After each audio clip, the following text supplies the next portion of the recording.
leave it to the professionals.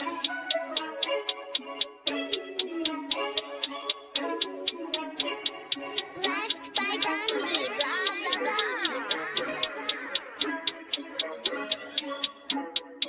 Started off with a bit, now I got coin. I see where y'all going. Been popping since Web 1, hella hope on Web 2. I was living a dream, now I'm on Web 3. And it is what it seems, topping the pyramid schemes, I'm telling you. I'll sell you a percentage on Nebula. Shout out to Vince, yo, set it up. Surfing on the web and I'm shooting at 3. I've been golden when I got my G. I'm an alien boy from a different planet, yeah. So I got my drink, I'm riding in the 1920s Model T Ford. Call her Era Lord. Call me Levi, playing on the keys, boy. And I'm about to put my gloves on. If I said it, then I meant that. Yeah, I like that one, I'm about to get that. Crash that whip for the drumsticks, whiplash. I'm about to get them all. Are you with that? In a white boat, surrounded by blue. I want one, but I got a cop too. I wanna fly high in the sky, arms out wide, trying to soar from a bird's eye view. I'm on fire, Ricky, Bobby, cracking the pavement, Whitney, Bobby. I'm a Saki bomb, Hiroshima, Nagasaki. Bruce Wayne been a dog, and I keep it 101, cause I'm feeling kinda spotty. You sipping on some rock, and I'm sipping on octane. The only thing around my neck is the Started off with a blockchain. bit, now I got coin. I see where y'all going. Been popping since Web 1, hella hope on Web 2. I was living a dream, now I'm on Web 3. And it is what it seems, topping the pyramid schemes, I'm telling you. I'll sell you a percentage on Nebula. Shout out to Vince, he'll set it up. NFT, Twitter, blockchain. Seeing with the ghosts and we ballin' like the Brown James. Crypto. We can make a trade, get the memo.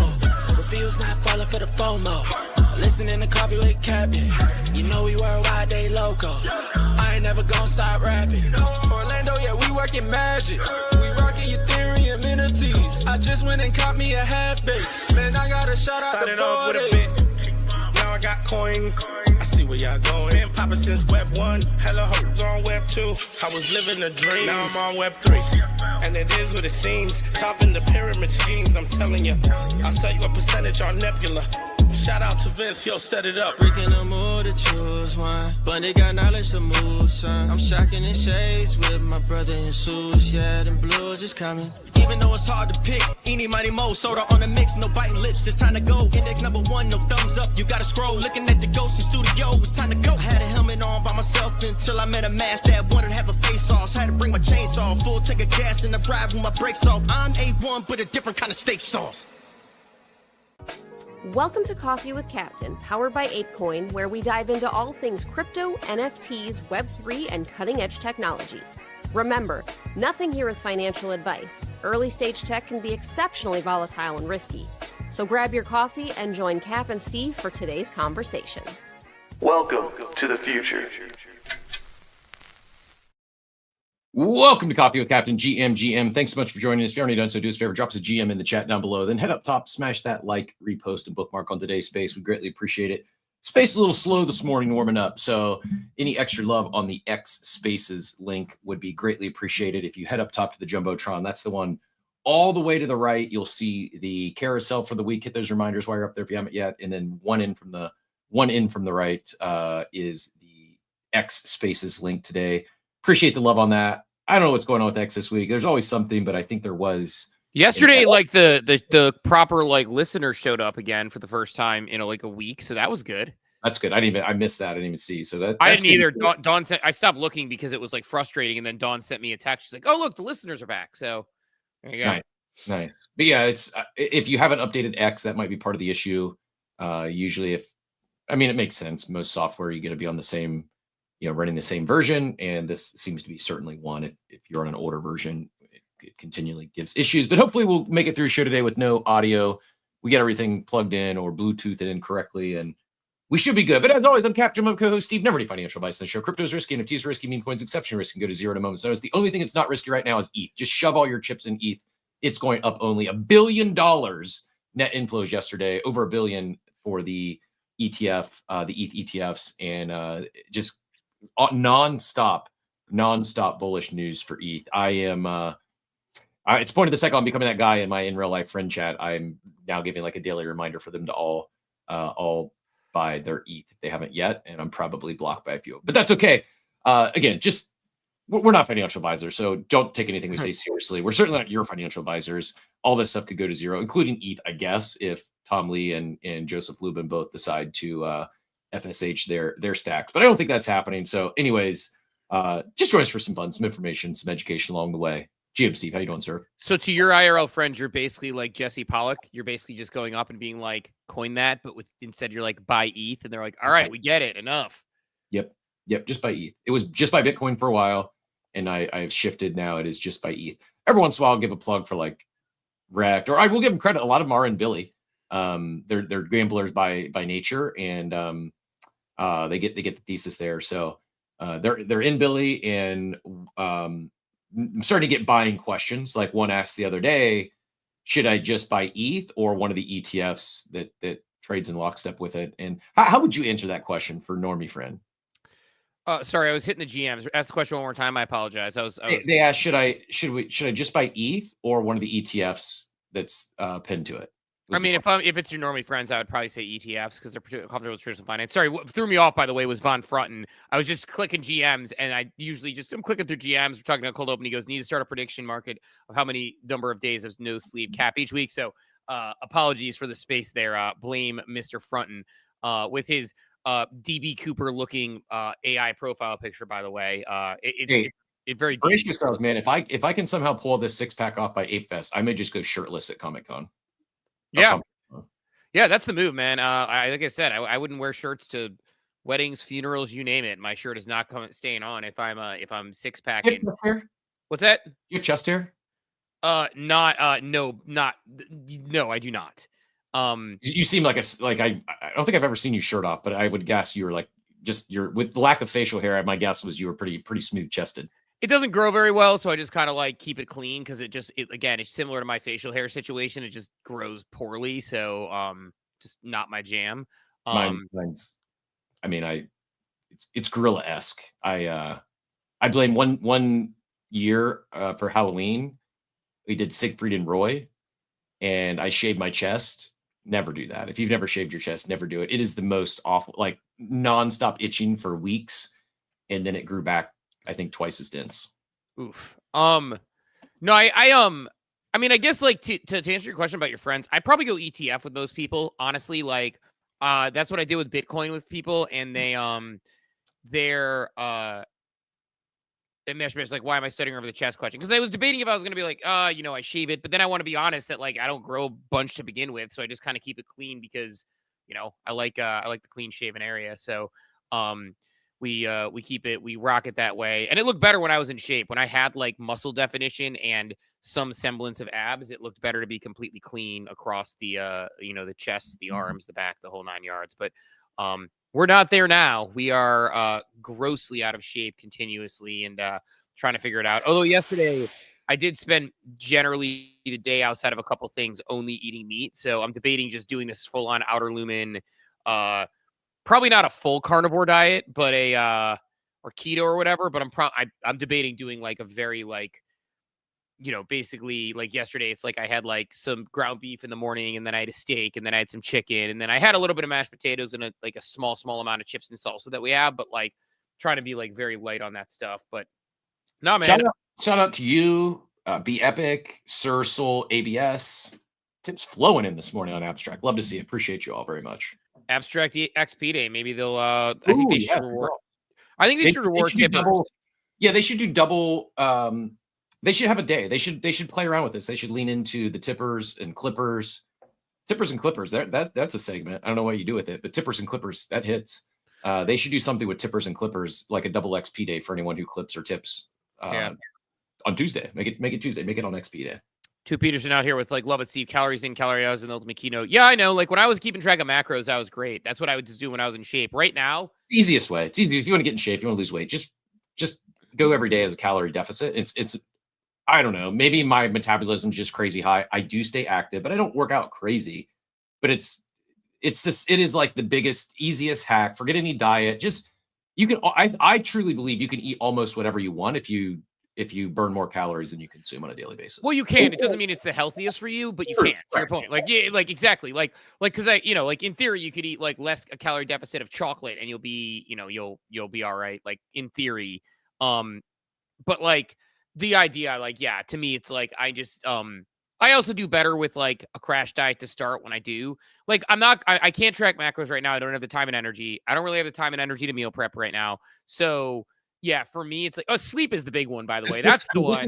This is like 101. Before you start worrying about what you're even doing to work out, just make sure you're getting good sleep, drink plenty of water. I know it sounds cheesy, but the reason this stuff has stuck and you hear it because it works. Like, it's real.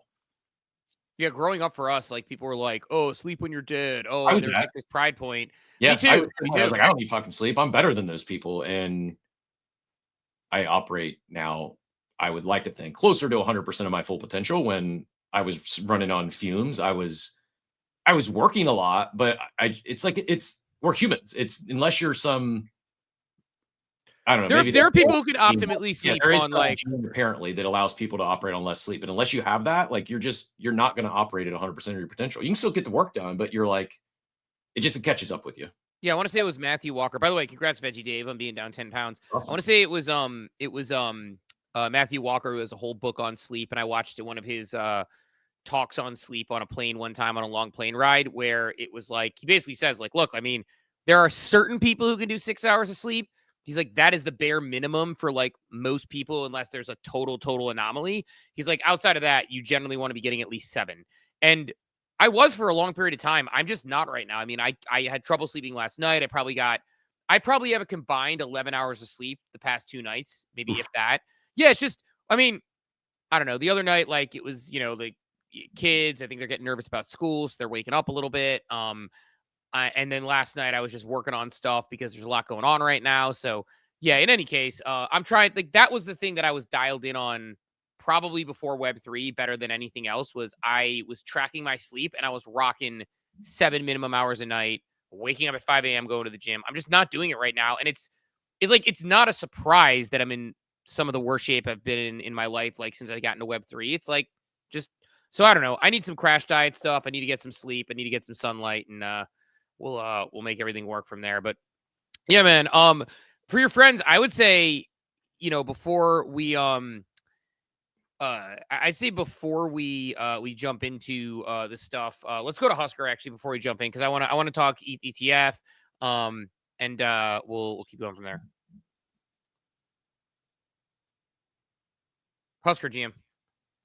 I'm getting the no audio again, man. I don't know. I got no audio from Husker. Yeah. Let me try to change a couple of settings here. Yeah, I can for the people in the space, I can summarize, but Husker, I'll put my my earpiece in and summarize it. Just try to go like 30 to 60 on the time. Yeah, no, it's I can hear you guys if I have the earphone in from the space. Something's going on with Cap soundboard. Go ahead, Husker. Yeah, we have the stream going. Go ahead, Husker. Mm-hmm.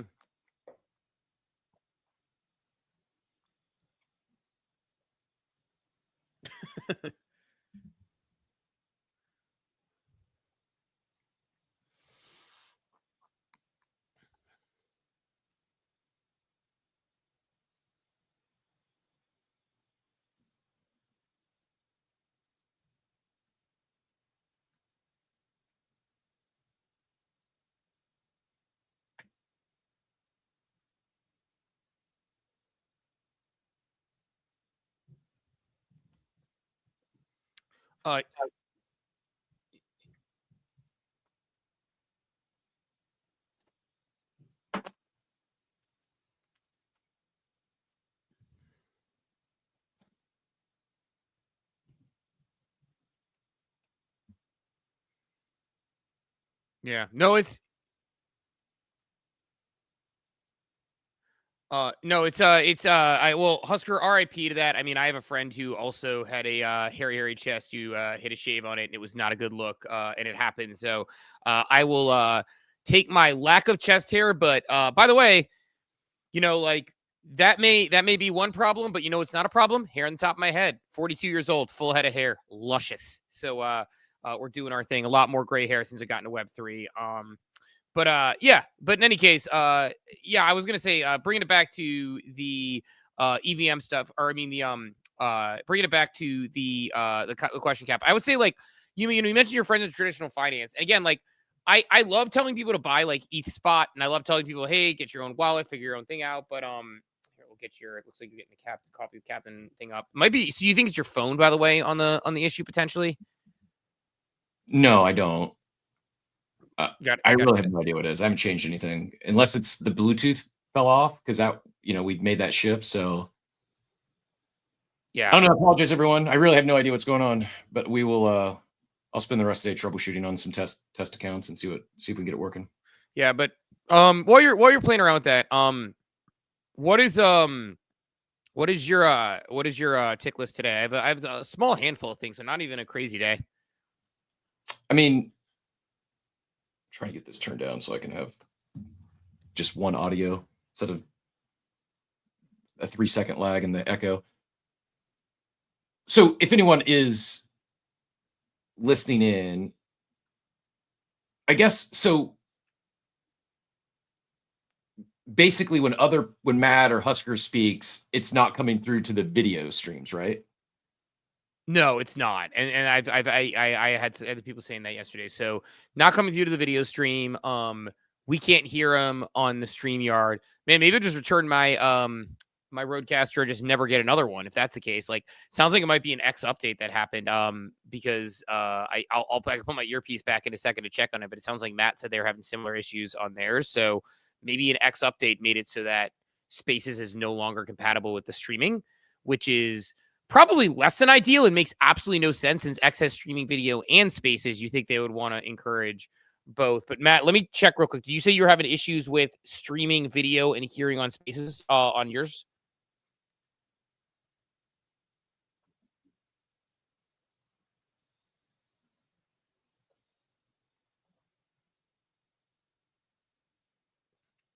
Right, but then if we mute ourselves on StreamYard and only take the sound from the Spaces, that means that we are not being able to go to our stream on Abstract or Xvideo. You won't hear that audio there. Yeah, so, yeah, but there you go. I guess Matt was saying they had a similar issue, and so they did a similar thing. So it might be an X update. It might be a StreamYard update. Who knows? But looks like it's mostly just us this morning then, and anybody who wants to come up to speak. It kind of changes the whole nature of the show if we can't get it going. It actually, there was a StreamYard update as well, so maybe it is something that they're just not talking well. I'll check with BCheck and those guys as well, because I don't think they've had issues and they've got a similar setup. Yeah, it's a great question. I don't know what BCheck's and their deal is, because I think this morning they were streaming, and I'll have to check their. Yeah, Funky was talking this morning, so yeah, BCheck will be the person to check with about like what they've done and how they've done it. But in the meantime, we can power through the next couple of days and figure things out. Guests can come on stream, and we'll make it work as best we can, I guess. But less than ideal. But yeah, like I don't know. I mean, I saw your tweet this morning. ETH outperforming, inflows coming. Obviously, like things go back and forth. They're not forever. But yeah, I mean, it's definitely continuing to be the dominant, player here for the past month and a half. I heard Funky this morning saying a friend of his, and Funky obviously being a big time Bitcoin guy, a friend of his dumped all of his Bitcoin at one point about 2.5 weeks ago and went all into ETH when ETH was like 1,800 and Bitcoin was at about 100,000. Also saw a video from Easy yesterday with Clemente talking about how Bitcoin's a boomer coin, and it doesn't really move very much, and it's moving less than the S&P 500. What are your thoughts on Bitcoin being a boomer coin? I mean, it is. But like, you're holding it. I mean, I'm just curious your thoughts on like the market in general, like with the, and where you're putting it. Cause you had the ETH tweet this morning. Yeah. I'm not selling my Bitcoin, but I'm convinced we're at a point now where ETH outperforms the rest of the cycle. A lot easier for me to see ETH going to 10K than Bitcoin going to over 200. With that, I mean, that would still be like there's not, yeah, but I don't know. I think Bitcoin, I don't know. I wouldn't be surprised to see Bitcoin rip again as we continue to see more money come in, especially with the 401k balance, because aren't people going to balance into Bitcoin first? So Maybe. I'm not saying it's done. I just maybe they balance into Bitcoin first. Maybe they go both. The reality is there's just its ability to move. I do. You're getting more people talking about it, from Tom Lee to Joseph Lubin and a lot more. And it's just there's not enough ETH to support this institutional demand. I mean, how many days can the ETFs have $1 billion of net inflows? Like, how is it even possible for ETH to go down when there's that much buying pressure? Like, it's set up really well. How much? I mean, I guess it's an interesting question about how much more, like, because like it's like we're a couple of weeks, or a couple of months removed from being like ETH is stable coin kind of jokes, and now all of a sudden ETH is just absolutely But everything changed. We have new information. Like, when we almost capitulated was when it wasn't getting any motion. It was post ETF, and it was just like it was the meme of like, do something already. We weren't getting any press and mainstream media. We weren't like, it just. I mean, it's not the only thing. You have a lot of the, all the stablecoin stuff. Most of that is taking place on ETH. You got a lot of other positive narratives, but I truly think the big thing is these ETH strategic reserve companies and the media tour that goes along with that. Like, we've seen this played out before. Like, we saw Saylor do this with Bitcoin over the last several years. And it's just starting with ETH. So it's like top of the first inning in terms of these strategic reserve companies, and they keep doing their thing. It's hard to see ETH not following a similar path. So I guess like when that comes down to it, like, I mean, it's like, I mean, you're like, hey, I'm not selling my Bitcoin, but I'm not buying anymore. It's like that where you're at, where you're just like, hey, you're just pushing ETH and alts, and like, what is the, like, I mean, Solana's out there. It's eventually going to have its day in the sun, because eventually there are going to be Solana ETFs getting approved. Like, that seemingly will happen, even though it's not a sensible, it doesn't feel like it should have an ETF approved based on how it qualifies. By the way, seeing in the chat, like, I hear some savvy heads say they're already selling ETH profits to roll into Bitcoin, which I don't really want to do. Always want to own both, but position more heavily in ETH. I think we're all positioned more heavily in ETH. So I don't know. Like, so you think the Bitcoin trade is what? Like, if you had to look at this cycle, you think ETH's gonna just outperform Bitcoin exponentially, continuously? Like, it's not like it's performed, 4x, percentage wise over the last 7 days. So it's Bitcoin's up like 3-4%, and ETH's up like 15-16%. You think this trend just continues for how long? Like, if you're telling people kind of where to push around their money. I mean, I think timing this stuff looking ahead is the hardest thing to do. I just don't think we're near that top yet. So, I mean, my guess off top of my head, I'd say end of year. I think we've got up only ahead of us through at least December. I really have no clue what 2026 brings. And maybe it's not through December. Maybe we do all tell our family that he's going to 10K at Thanksgiving, and then it crashes right afterwards. But yeah, I'm not selling Bitcoin. I have a big win. Some of those profits will go into Bitcoin. But as far as an active trade, like, I have a long open on ETH. I have no plans to close anytime soon, and probably going back for more. Interesting. Yeah, I don't know. I mean, I'm not like, obviously I don't play perps, so I have been doing it. Although people have been trying to show me perps lately, and they're far less scary than they were to me before. You DCAing your way back into Rect now that Rect is ripping back. Rect is like, Rect had a hot moment for a while, and it's down quite a bit. Obviously, it had to cool off at some point, but it's seeing a pretty heavy pullback. Going into, I want to say it's down like 10% over the past week, and maybe more over the past couple of weeks, maybe the past month. I think it's still up in the past month quite a bit, but basically past week down 10%. What are you doing? It's up like 200% in the past month, but yeah, down 10% on the week. And yeah, I'm probably going to buy some more Rect today. Nothing's changed. Just it's cooled off. And I said earlier, I said I'm going to anytime rec dips, I'm buying, and so I'm going to stick true to my word. And not sure how much size I'm going to go at it, but yeah, I'll be buying some today.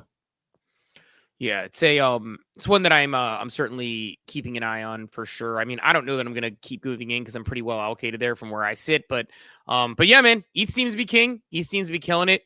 Alongside that, NFTs seem to be doing well. Why don't we do this? Why don't we daily market update, and then we can chat a little bit more NFTs, because I know there was some Moonbird commentary as well. The daily market update straight to your brain. Powered by ApeChain, no hype, just gains. Moving on ApeChain, we bring in the heat. NFTs, fence alpha, never miss a beat. ApeChain on top, now we bring in the flex. The home of NFTs, figures now what's next. Come on, my head top, but you want the time to chop for one time.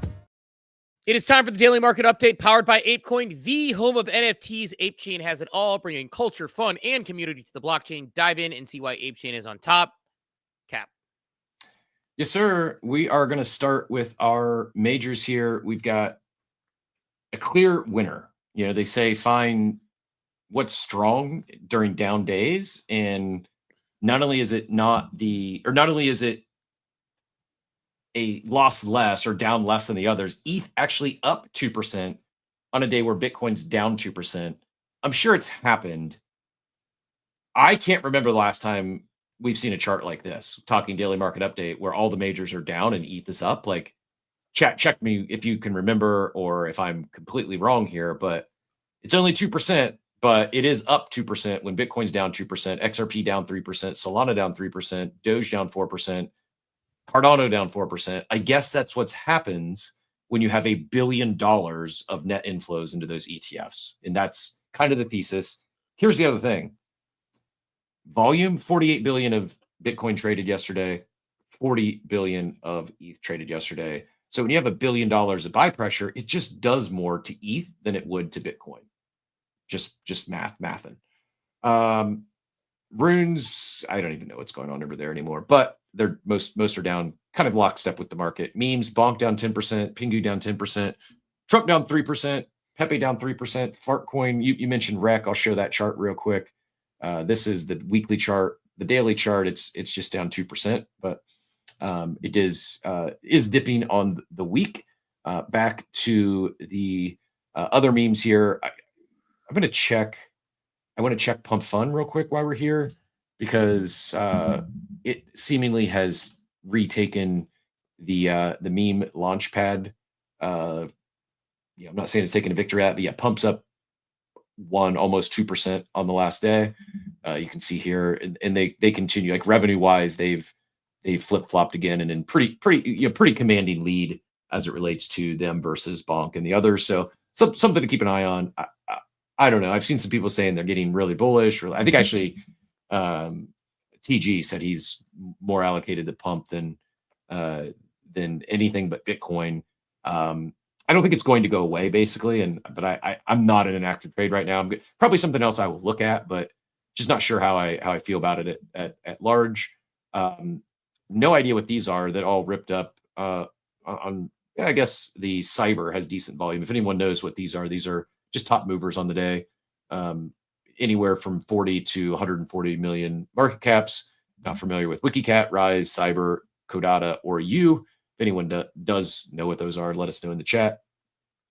And then last but not least, our favorite NFTs here. We've got Chapella Upgrade. No clue what that is. Newer collection, I'm guessing. Maybe an OpenSea farm. I don't know. Only 128 sales, so no, wouldn't be an OpenSea farm. The big one of the day, we're going to come back to this in a minute. Moonbirds up 22% to almost 3 ETH, flipping everything in their tier on the back of the Kaito announcement. So InfoFi, to your earlier post yesterday, I saw maybe the first like legacy NFT collection to lean into this. So I think it confirms token is coming. When, who knows? But market certainly a fan, up 22% of the day. Pudgy down 2% to 14.78. Apes flat at 13.39. Azuki down 6% to 2.18. Mutants down 2% to 1.91. DX Terminal. This is an OpenSea farm usually, but it's only 197 sales. So Not maybe it's the end of a farm. Mythic's following lockstep with the big burbs, up 21% on the day. Boy, that was a miss. I don't know what we were thinking, not buying more of these when we had Spencer on. I actually, I know what I was thinking. I'm still blaming my K-Row PTSD from that whole ecosystem. So I fan of Spencer, love what he was doing, just playing chicken, a little scared to make more moves into an ecosystem that burnt me once. But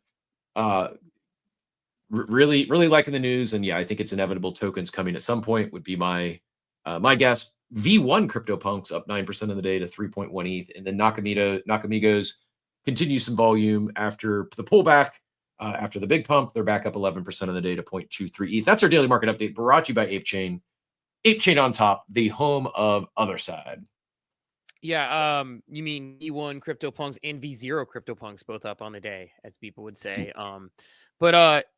Nah, man, I don't know. I mean, one of the reasons burbs are pumping is because if they're on Kaito, that means token coming, almost certainly, right? And so, like, people saw that as an indicator. I'm mostly interested, so definitely some burb talk to be had here. I think to Peterson, what are the point of those Kaito Genesis NFTs? I feel like they're undervalued. I don't know. I don't have a Kaito Genesis NFT. I don't even have any stake Kaito. Unless Kaito does another airdrop, in which case I'll probably be sad that I unstake my Kaito. I just don't see, like, there's earn that I see going on. They say they're going to reward it. I feel like it's probably an afterthought with everything else they have going on. So I don't know what's going on with those. But yeah, I'm going to look for the Mike Dudas tweet here because there's a lot of things here. I'm going to pull up Dudas tweet. And I know you mentioned, I totally had forgot I had that tweet yesterday or whenever that was about the Moonbirds. It's just been a crazy couple of days trying to get my life in order. So Mike, actually, we'll do the Kaito leaderboard one first, and then I'll try to find the tweet from Dudas. But the Kaito leaderboard one, because you mentioned this as well. So my thought is, I said I love seeing Moonbirds investing in InfoFi because I'm super excited to see how a leaderboard plays out with NFT communities. Most InfoFi has been protocols and tokens. We know JPEG enjoyers are creative, so we'll see cool content. That's actually, I know that that's not the purpose and people don't care, but like, instead of AI slop bots trying to run the day on Kaito, seeing like actual cool content and IP usage, that's going to be fun. Moonbirds has been getting a lot of attention, so there's a great way to keep momentum going. It signals reward of some sort, possibly an airdrop, which is going to be good for the underlying assets. And then I just kind of said InfoFi is still alive and well. I know there's another comment down here that was something I hadn't thought of, but I can't find it. But thoughts on them using Kaito. Oh yeah, and then Depressive Hack said this was a good one. He goes, I think the incentives align better for NFT communities than many others, to be honest. Many more long-term holders in these communities that aren't going to immediately bail once the campaign ends. I like that thought from Depressive Hack. So thoughts on Moonbirds and Kaito, and then we could talk Dudas on Moonbirds as well. Yeah, I agree. I think it just, for all those reasons, it makes sense, right? It's you have a loyal community. It's, yes, pre-TGE, but it's not something that just launched that no one's doing anything with, or they're only talking about at the farm. I think the other thing I would be curious, I think it was actually you that said this, is I think it'll lead to, we're just going to see a lot better content. We're going to see a lot better user-generated content because it's kind of what they do. There's the art matters in this case, right? Like,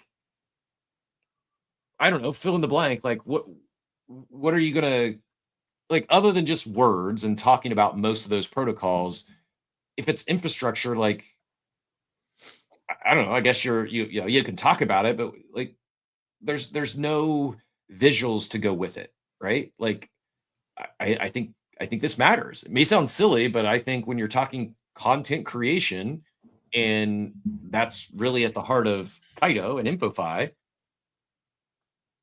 I think we'll see a lot more creative posts. And are they ones that are farming with intent? Yeah, sure.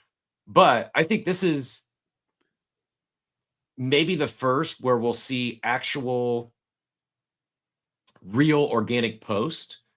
People are qualifying, they're getting yaps, they're moving up that leaderboard, and they have no idea about it. They're not even, by the way, if you've not yet connected your X account to Kaito, you probably should do that if you're a burb holder. You talk about Moonbirds, because the Kaito farming feels forced. There is AI slop, as we know.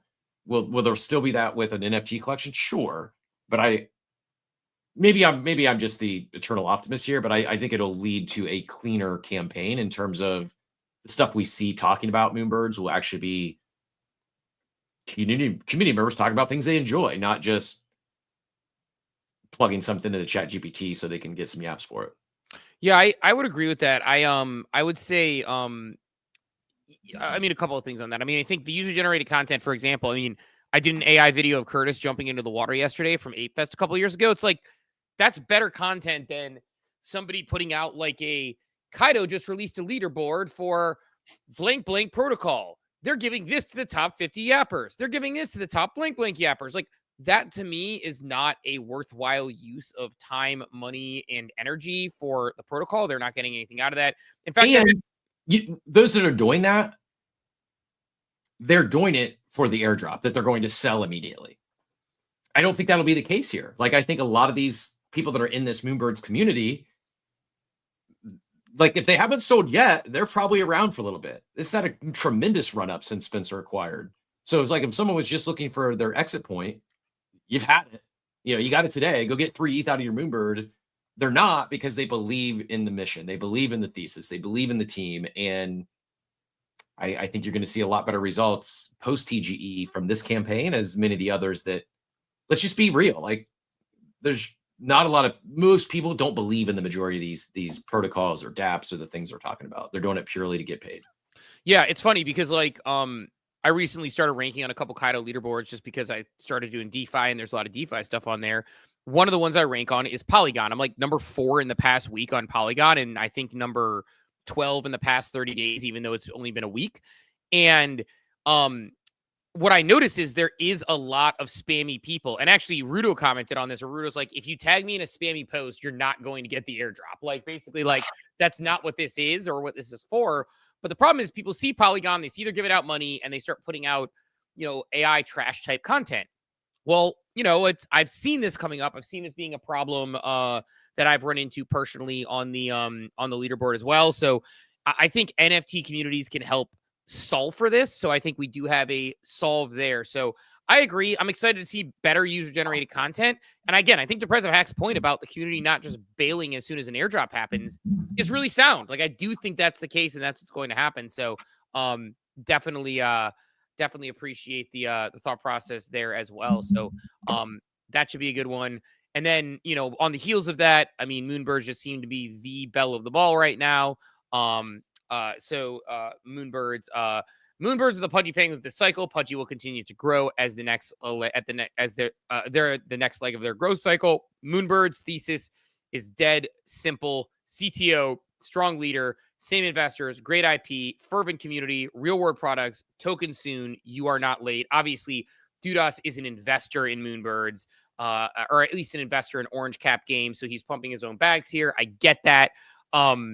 It's also not a CTO. Like, that is a very, very creative use of the term CTO. Spencer acquiring the brand from Yuga Labs is not exactly a community takeover. But, again, strong leaders, same investors, great IP, fervent community, real world products. I mean, it feels like Moonbirds are making a move. He's got a heavy tie to the Pudgy community. He's got a lot of goodwill built up. So I don't know. I guess that's it's a strong thesis. GG to be epic, bought 3 Moonbirds at 0.7, one of the best moves since going all in on Pudgies. That is a great move. Also got to shout out our guy Zane, who made some similar moves with some verbs and some. I mean, he's a mythic whale. So congratulations everyone who saw this coming. Yeah, I'm like on the other end of that, where it's like, I like Moonbirds. I just like, if I think the assets will continue to go up, so I'm holding. I'm not one who is going to be as participatory. I'm not going to have time to learn and play the games if that's what they do with it. So I'm curious to see what he does with it. Fan of Spencer and kind of everything. So I kind of want to hold one to hold. But I mean, there comes a point where if the price point gets good enough, I mean, my Mythic and my Oddity right now are combined for half an ETH. At some point, that ETH becomes more interesting than the asset itself. Now, I'm not saying it's right now, but at least for me, I'm trying to be really, really intentional about what NFTs I hold where in this cycle. And right now, like, I'm kind of going to start holding things that either do things for me. And so there's an airdrop coming. So I have plenty of time, right? I mean, if there's a, But you know what I mean? Like, 0.55, by the way, after yesterday's pump, that's now more than half ETH. It's 0.55 and climbing. yeah. So I'm expecting that if there's an airdrop coming, we're going to see a run up. And there is a solid chance, just to be honest, I'll sell into the run up and potentially look to buy afterwards if that's the case. But I'm not sure I am a big player in, I don't know, man. Like, my money can work and do more money things for me now. I've faded it way too long. I know you play perps and some other things. Like, at some point, the ETH becomes more attractive than holding the JPEG and thinking this might go up.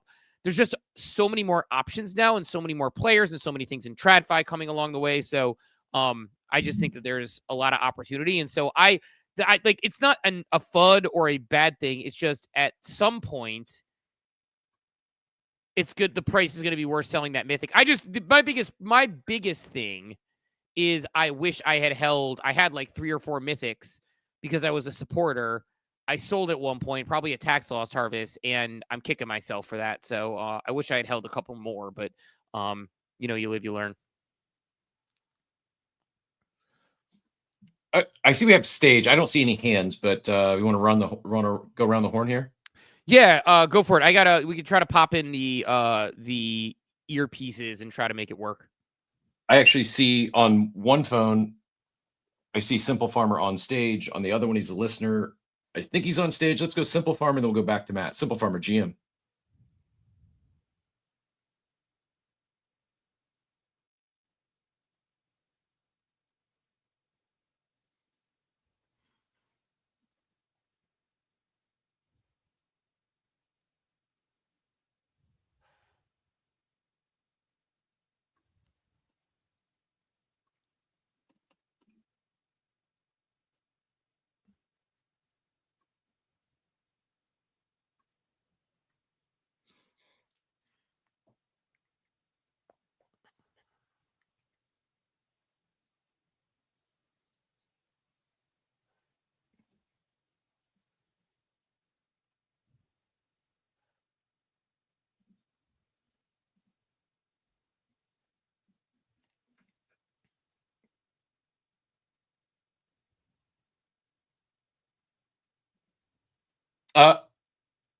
Yeah, I'll pin it up top. I missed the post.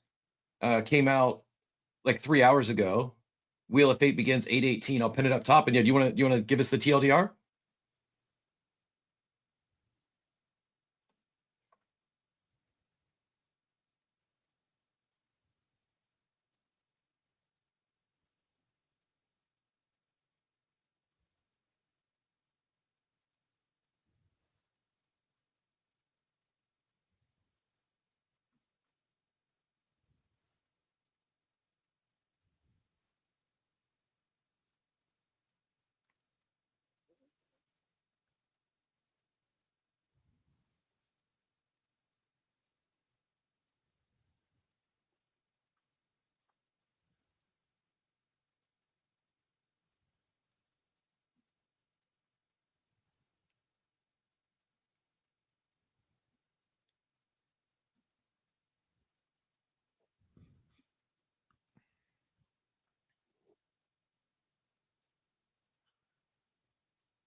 Very interesting. And in that Medium article, there's a link, download or take top 1,000 to see where you placed in last spotlight.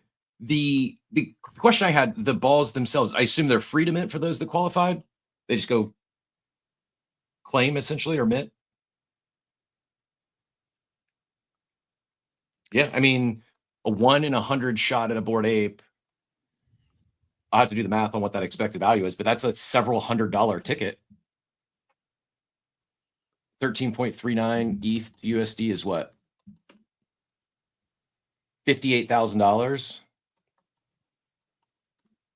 Yeah, $580 ticket. That's pretty incredible. So anyone who, in addition to all the other prizes, anyone who finished in the top 100 at Spotlight is going to get a $580 valued ticket. I like it.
Fun Very stuff. cool.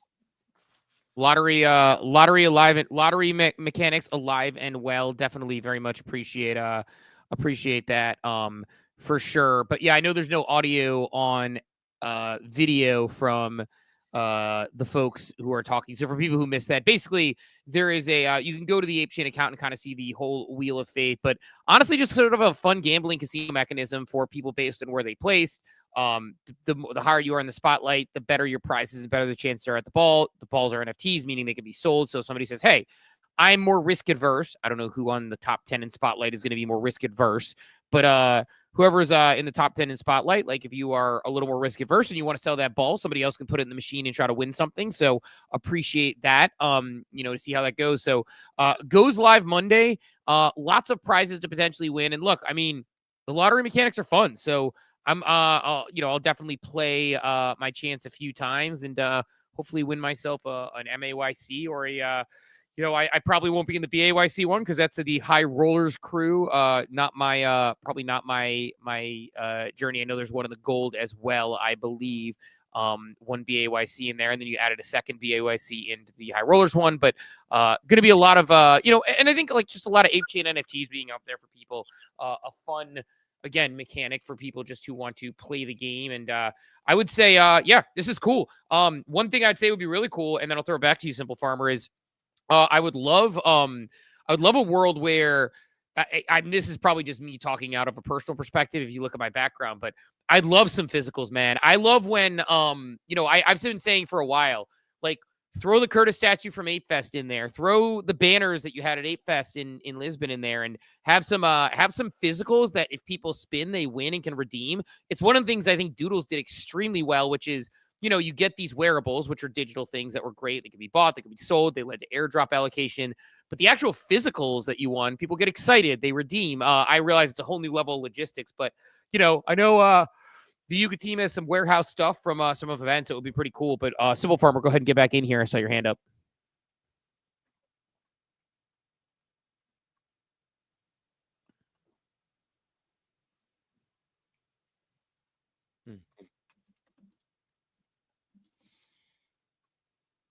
Yes. Agree 100%.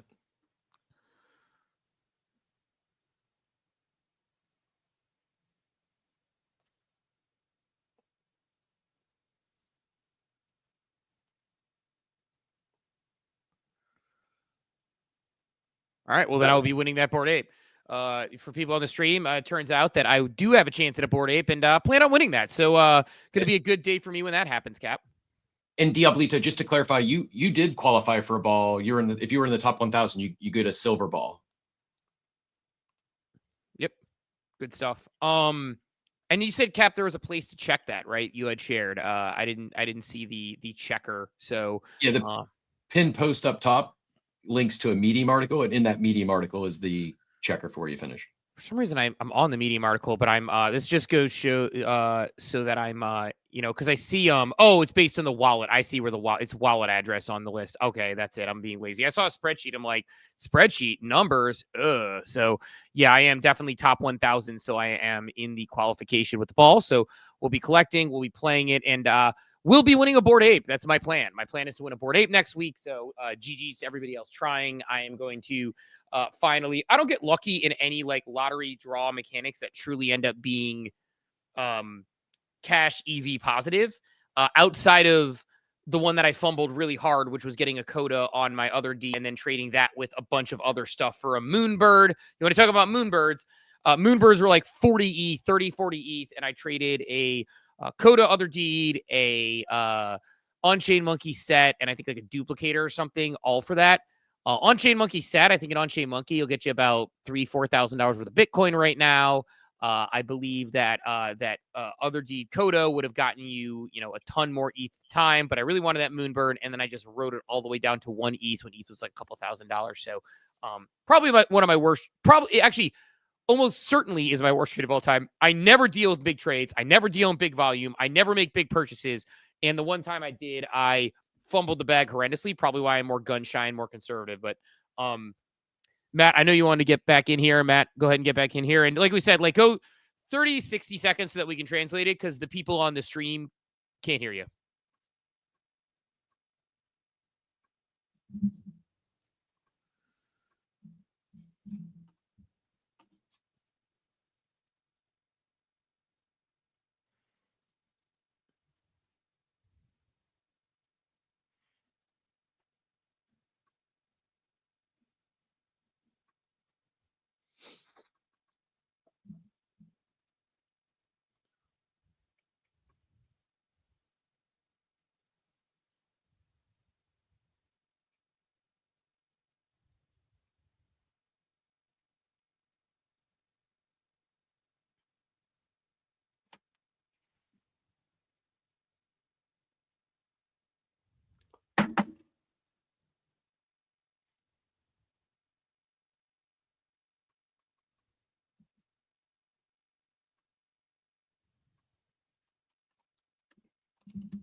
Well, everything is built on EVM, but we'll go to Husker in a second here because I know Husker had his hand up too. But when we go to everything is built on EVM, not everything's going to be built on ETH. We'll get the Stripe in a second here as we kick into the show. But Husker, I know you had your hand up. If you want to get back in, feel free to jump back in.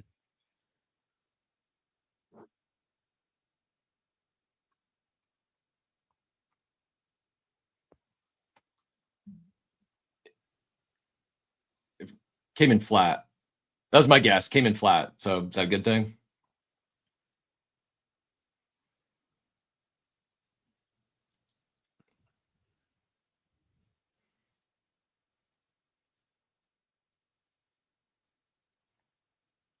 Oh my God.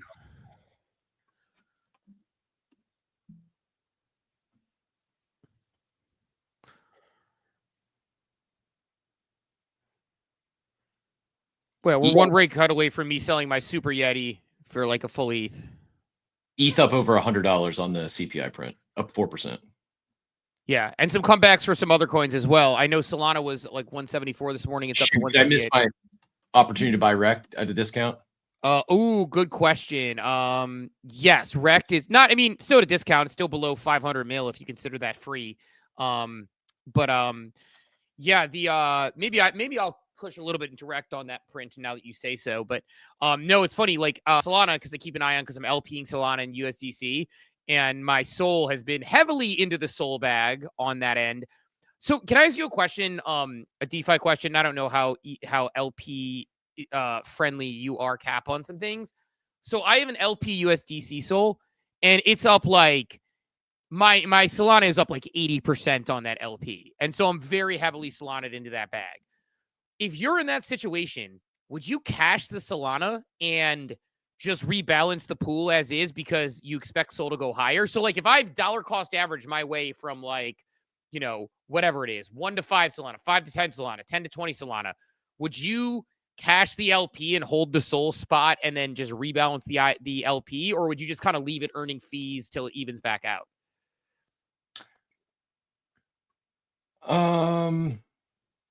It's Sol ETH. It's Sol USDC. So I'm basically have seen a Sol pool go 80% higher in Sol and the USDC is way down. But I kind of believe Sol's like, I don't think Sol's going to be like, I think Sol over 200 feels right. So it's like, since I have all this Sol now, should I cash some of this Sol out, close the LP position and reopen it at the smaller position? Do you see what I'm saying? Like, I don't know, like feels like maybe. I mean, it just depends on your Sol thesis. I don't, you know, we'd need more information on what else your buckets look like, but yeah, I'm.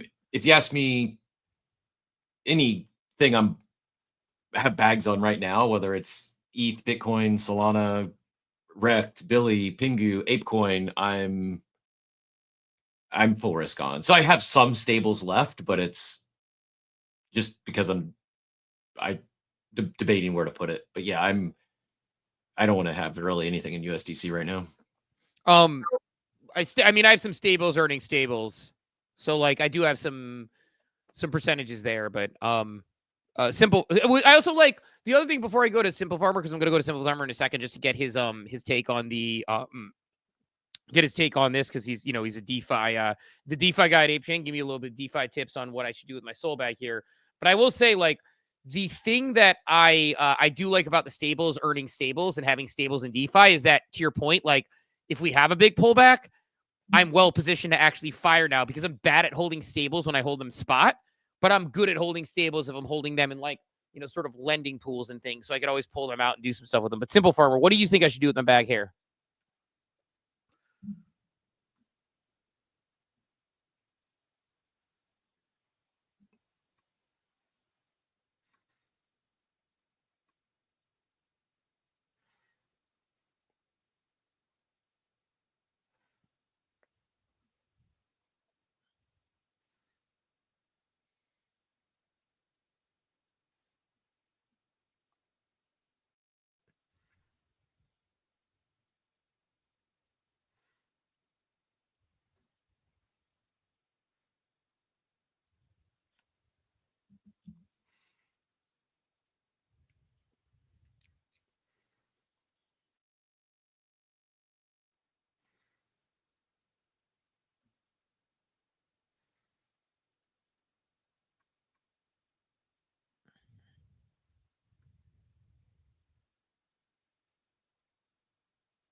It's exactly what I'm thinking. And by the way, I just want to say the head of DeFi over at ApeChain just said that I have a really good strategy. So just not to brag, but that's me. But no, I actually agree with you. So it's funny you said that as your thesis, because I swear to God, I actually said this, I think Joey Vowles on the stream yesterday, where I was breaking down some of the DeFi stuff. My exact thesis is basically the reason why I do USDC in some of these pools is, I talked about it yesterday. You brought it up when you first came on stage, where you were like, oh, well, with Bitcoin, BTC and ETH, they'll kind of go back and forth and you kind of earn fees on it. But I have this like really bad thing where it's like, I just feel bad losing one or the other. Like, and I know I could do it with like not a big stack and I could just earn some fees and whatever. But like, I don't love it. With the USDC pools, I'm earning money kind of no matter what. And I also look at it as like, I earn the fees as it goes. And then I look at it like I am DCAing. Like, I think I used the exact term to him where I was like, look, it's sort of like you're DCAing in and out of this position, and then you could always rebalance. And so, he kind of said the same thing where he was bullish on Solana, and he was like, my Solana stack goes up while my USDC goes down. I've dollar cost averaged in a bit. And if it just stays even, kind of chops around for a little bit, great. But I'm very similar in that way. That's the way I looked at it. And so, earn my fees and then, pull a ton of Solana. And now suddenly I'm sitting on a ton more Sol because Sol went down, DCA'd into it. And yeah, that my thinking was like balance the pool back out.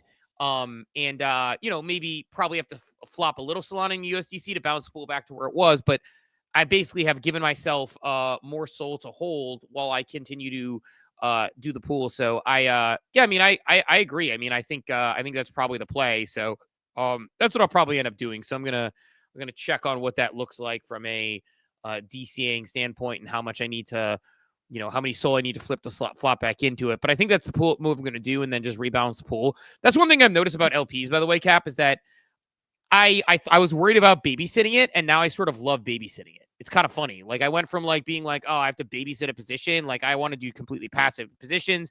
And now I hate my passive positions, and I love the ones I have to keep an eye on.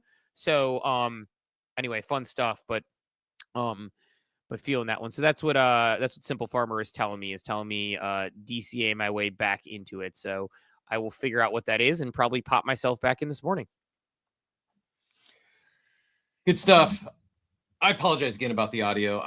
It's really frustrating to me. I also have some bad news, Steve. What's that?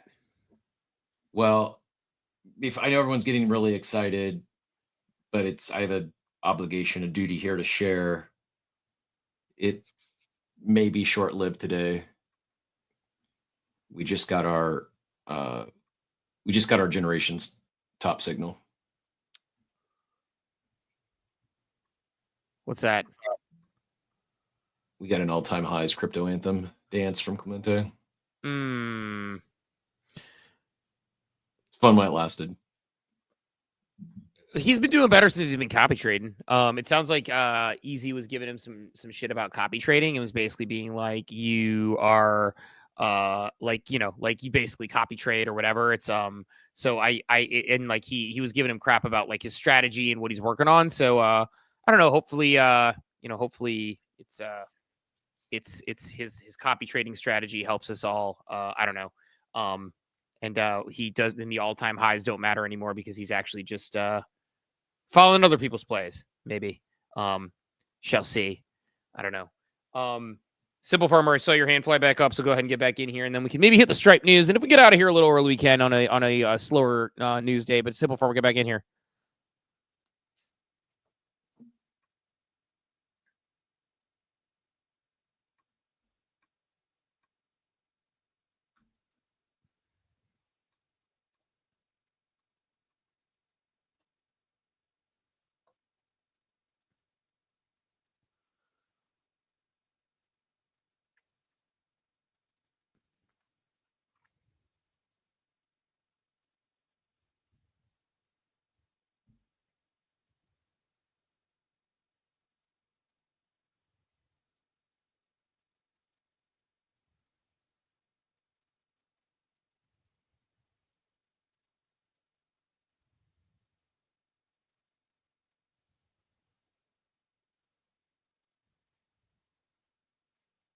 ETH is the ticker. The ticker is ETH. Yeah, man. The smart pools is something I need to look into. I've worked on some vaults. I am in a handful of vaults just for funsies to earn certain things. So I am vaulting a little bit here and there. But yeah, I need to get even better with smart LP strategies because yeah, I mean my it's nice. I use Meteor. I claim fees. It goes directly in my wallet. Like getting fees that immediately reinvest in would be nice. So there's a lot of things that I'd like to be doing differently. But I'm trying to spread out all over the place. I mean, like I am trying to like spray and pray a little bit on DeFi and get to know like where I can do what. And I'm trying to like diversify strategies because I'm trying to, again, my optimization strategies are number one, yield. Number two, airdrops very closely falling behind where it's like, again, Polygon's an interesting example. People might look at Polygon and be like, oh, Polygon, isn't the chain that used to send you spam NFTs in 2021? Polygon's doing a lot. And they are getting deeper into DeFi, just like Flow is, just like some of these other chains are. And, just like ApeChain is now, obviously, by pulling in SimpleFarmer. And with Polygon, it's like you stake your Polygon with some validators.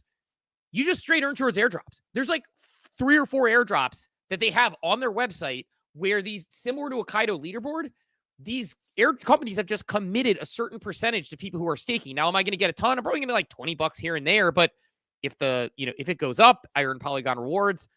Seems like a pretty good place to be. So, yeah, my thinking is I'm definitely definitely looking at doing a little more of that. So, but yeah, I'm rebalancing my pool now as we talk, the sort of 80% movement allocation, rebalancing my pool, and we are all the way back in. So getting that going. So appreciate the thought, because that's what I was thinking, SimpleFarmer. So it's like, we always say non-financial advice on this show.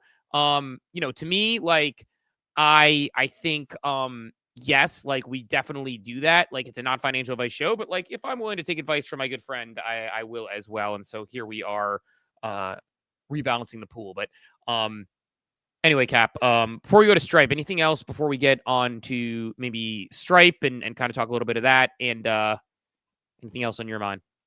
No, let's do it. It's a big one. Yeah, so Stripe, pretty big news from Stripe coming out. I had missed this one. I'll pin it to the top. But I missed it yesterday. Yesterday was a crazy day because I was doing like weird penguin edits and having fun with AI. And I made some really cool AI videos, by the way, of like my wife, like, kissing my daughter on her head as a baby, and me and my wife dancing at our wedding and stuff. So I did some fun stuff there as well. And I missed the real news in crypto, which is Stripe announced it is building its own L1 called Tempo. I put on my tweet, I've gotten some pushback from a couple of people, including Gary, who I kind of expected a little pushback from on this particular topic, but, said this is a huge deal. Stripe is making a massive bet on crypto to get ahead of the trend before this consumer rocket ship takes off. Acquired Privy, the consumer wallet, building an EVM-compatible L1, obviously has a major use case for stablecoins with 1.4 trillion, yes, trillion with a T, in traditional payments volume last year. The fact that Stripe is building an L1 instead of an L2 means they're making a push to have their own infrastructure people can build on top of. We've seen a lot of traditional companies use crypto as a skunkworks side quest. This is a foundational play by Stripe. By the way, even if I read that out loud, I understand why people think that I'm AI now, because I wrote that, but that sounds like something AI would write. Doesn't that last line sound like fucking the line ChatGPT would give me? I'm killing myself. Like, maybe they wouldn't say like skunkworks side project or whatever. It's just like, but as I'm reading it, I'm like, damn, that I do sound like AI. I don't know what to do about this. Like, but it's funny because AI is replacing traditional writers in some places. I'm a traditional writer, so like, of course it sounds like it. But as I read that last line out loud, I'm like, shit, that sounds like an AI line that AI would like. It sounds like people who I know do AI posts would end with a line like that. Like, this isn't just a blank, it's this. Or like they'll be like something question mark, and then they answer their question. In any case, look, I mean, this is big. This is a Stripe L1, means that they're building infrastructure people can build on. Stripe having Privy means that people need to go to them for these small sort of like micro fees that they'd use. So like any company going into crypto is probably looking at a Privy wallet. ApeChain, Privy wallet. Abstract, Privy wallet. People don't know it because they think of Abstract Global Wallet or think of the Glyph wallet. This is Privy. And so knowing that Privy is what it is, right? It's like we're literally like looking at Privy being the thing that is going to collect fees, little mini fees that people are plugging it in. It's the consumer crypto as people are starting to use blockchain. Stripe building an L1. They are obviously going to have a stablecoin play because they are putting trillions of dollars in play in payments. So like, why wouldn't they want to have a stablecoin play where they could do more with it? I look at it and I see myself saying, man, like, I don't know, like, Stripe may be a company. Like, I don't know what Stripe stock looks like nowadays. I should probably look at that. But bullish, man, bullish. Very, very bullish. And yeah, I mean, their stock for, $37 more so than their stock price is just the scope and size. They process over $1 trillion of payments annually. $1 trillion, like, pretty massive. And they're not going to be the last. Like, this is just every one of these moves, I think, especially when it's someone that has this much clout and reach, and like they're in half the Fortune 500s. Like, there's going to be a waterfall effect here where many others look to do the same thing, either launching their own L1 or maybe they go an L2 on Ethereum. But it wasn't just Stripe. I think Circle announced the same thing. No, did I also see that? I didn't. Someone said Circle in my mentions. I did not see. Is Circle building an L1? Yep. As a USDC let me go make sure. coin on Ethereum? How is that going to work? Let me I'm probably too dumb to understand this. Because it probably is, because somebody in my mention said, "What do you think about this, about a Circle L1?" And I was like, could work. I don't know, but I have to look into it. But like, Circle is a stable coin across a variety of, I don't know. It doesn't make as much sense to me. Maybe I'm missing something. But I don't know, man. Like, I'm not as keen on Circle as I am on Stripe. Being built, which is essentially going to be Tether's L1. And is it necessary? No. But I guess if you're Circle and you're Tether, why wouldn't you want to at least have that as an option to capture more fees? Is my guess. I know I'm not speaking super intelligent about it here, but I'm trying to find it. But I know I saw someone had, I thought, a pretty good breakdown on this. I may have to come back to it, but yeah, I think it's bullish, not just because of Stripe, but I think it's very bullish because of the impact it's going to have on others. It's just like, how are you, if from a startup business to a Fortune 500, if you don't have a blockchain strategy yet, what are you doing? Like, how are you not at least considering this stuff? I mean, you got to have an AI strategy. You've got to have a blockchain strategy at this point. For most businesses out there, do some need it right now? No, not all. But I think they're doing it wrong if they're not taking a hard look at what their next 5 years looks like as it relates to both blockchain and AI. I mean, honestly, like, I think this also, like, let's talk about the other end of this thing. How bullish is it for how bullish is this for like crypto in general, that companies that are comfortable doing business with Stripe are going to pick up the phone and call Stripe to be like, "Oh, you have a blockchain? Like, oh, you have a wallet system?" Like, I keep saying, man, people keep sleeping on this concept of familiarity, and they like almost kind of roll their eyes at me to a point.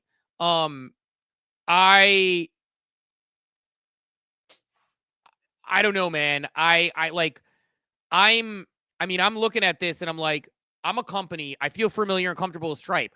Like, me going to like, what's Ethereum? That sounds really nerdy. I don't know. Like, oh, Vitalik's Online, this World of Warcraft PFP, like skinny guy dressed up as a bear at conferences, versus Stripe, who processes all your payments with a wallet. Oh, I'm a local business that wants to like, level up my business. Like, oh, I can add in a wallet and a whole thing, like just working right through their Privy wallet. Like, sure. Like, I can level up my rewards program. Like, I don't know. I'm probably going to post about this like ad infinitum today, because I'm like, so excited about like what this is going to do. But I think this is going to do so much. Stripe serves over 1.2 million active customers, including major companies like Flexport, Instacart, Shopify, Lyft, and Wayfair. In terms of websites using Stripe, 1.6 million live websites currently accept payments through Stripe, according to Backlink. And additionally, over 500,000 companies have globally adopted Stripe as their payment management solution. To your point, that's it. It's those 1.2 million businesses.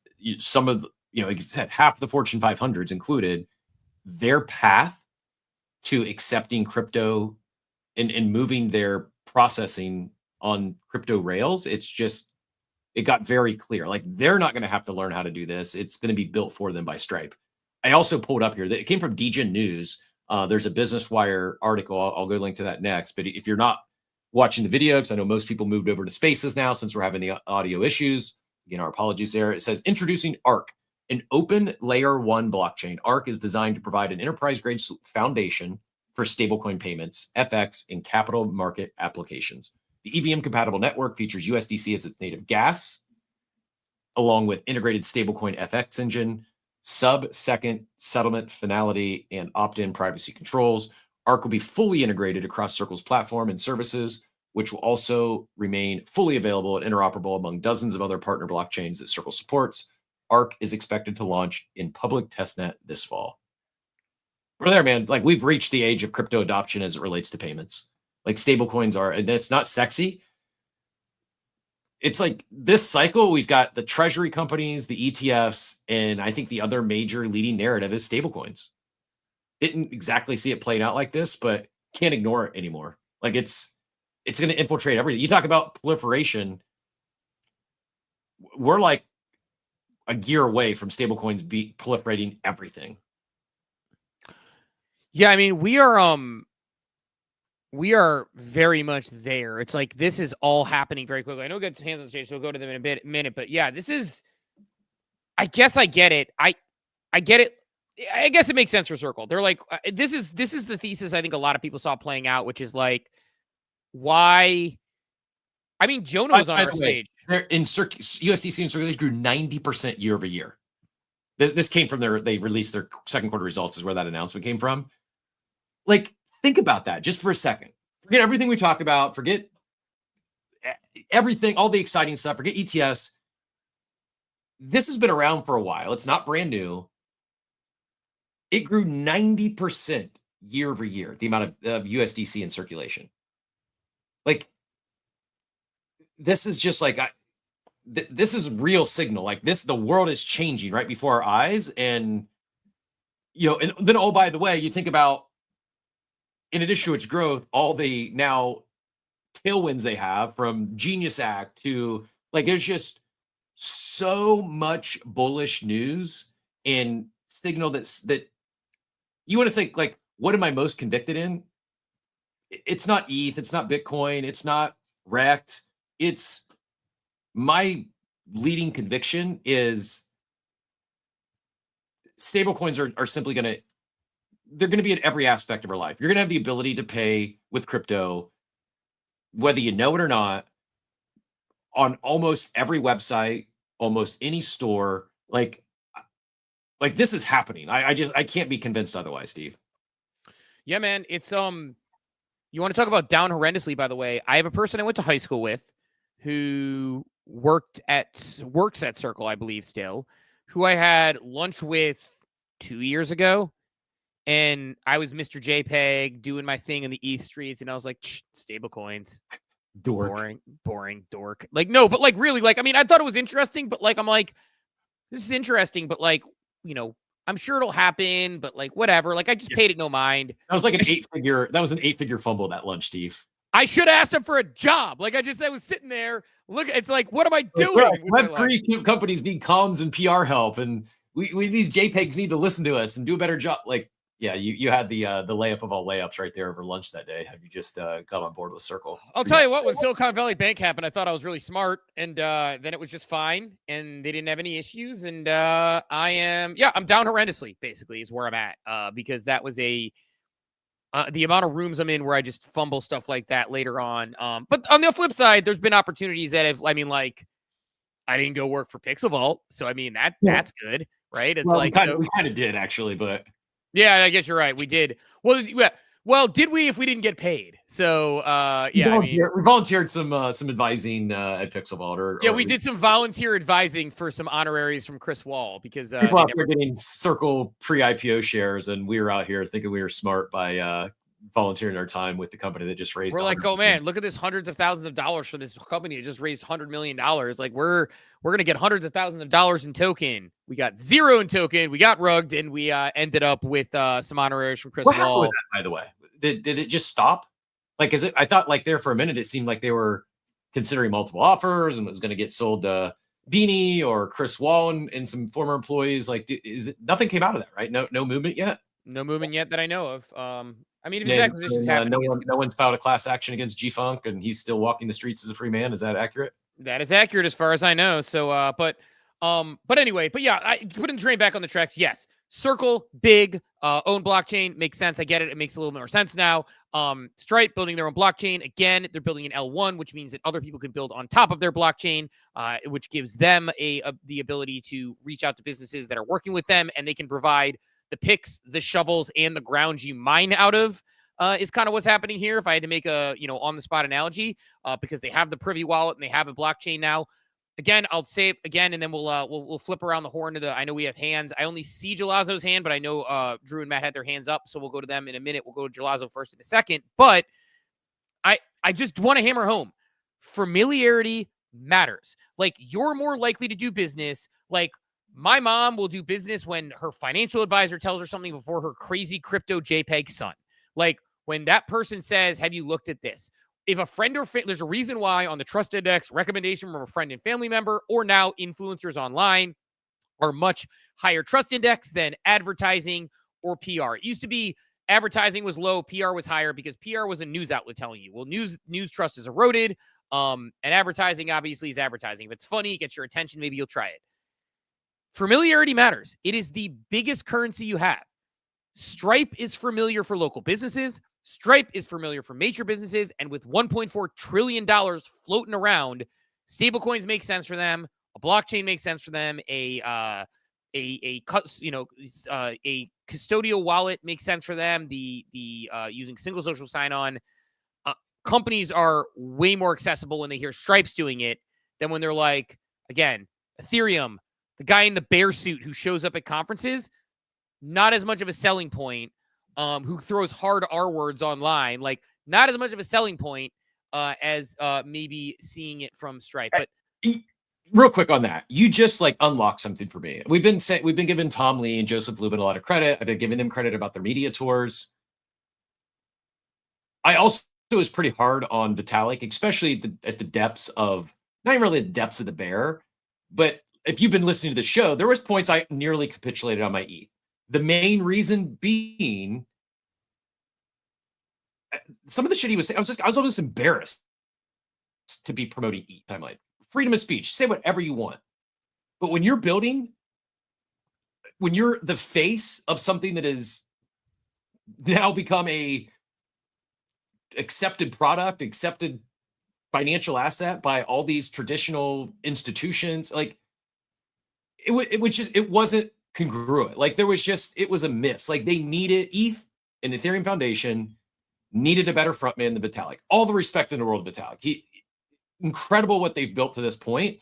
But it's just like how often you have, startups, they get to a point where they kind of outgrow their founder, or the founder needs to bring other people in around them that can fill in some gaps and are better in areas that they're weak at. Vitalik's a genius, like a savant. He's not the most, and he's actually a good speaker too. He just doesn't have a filter. And when you're talking Fortune 500 CEOs, sometimes you need a filter. And like, is that the reason we didn't have the media tour? Because like CNBC and some of these others, maybe they weren't comfortable bringing Vitalik on, or maybe Vitalik didn't want to go on. Like, I think simply having now these surrogate spokespeople in the form of Tom Lee and Joseph Lubin, is it that simple? Like that's part of this big shift in sentiment and narrative. Is now it's not just Vitalik. When you're looking who's the voice of ETH, you've got other people who, for all intents and purposes, like Tom Lee's a better fit than Vitalik in that regard. No? Yeah, that's it. You need people like that. I mean, it was one of the reasons why, like, when we first were doing NFTs, when NFTs first became like really big, like, businesses weren't bringing in even founders from those things. But I talked to a lot of Fortune 500s and multinational. Why? They're like, oh, that's the dude who worked at Progressive and Nestle who wrote a Harvard Business Review article. I believe that guy. Like, I had more credibility walking into it, even though there are people who were more knowledgeable than me, with more depth of knowledge, who existed more in that world. Like, it was just something where there was trustworthiness of, I spoke to some large endowment fund for like a major university, because they're like, yeah, I mean, this guy, like, if this guy's telling me the thesis on JPEGs, like, I get it. Like, that makes more sense versus like seeing like a person with JPEGs talking about JPEGs who like were founding a JPEG company. They're like, okay, so what are these things? Beanie Babies. But when I go and I'm like, hey, here's how they could anchor businesses. Here's how their brand anchors. They're like, oh, okay, this guy makes more sense to me. So, yeah, getting ahead of the game on blockchain, I think it was huge. But I think now that we have real people who are really sort of, prognosticating the thesis out there, I think we're in a good spot. Jalaz, go ahead and get in here, GM.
Yeah, no, I think it's a good take. I mean, I think Jalazo, for people who, because we're having trouble with the sound coming from spaces through the stream.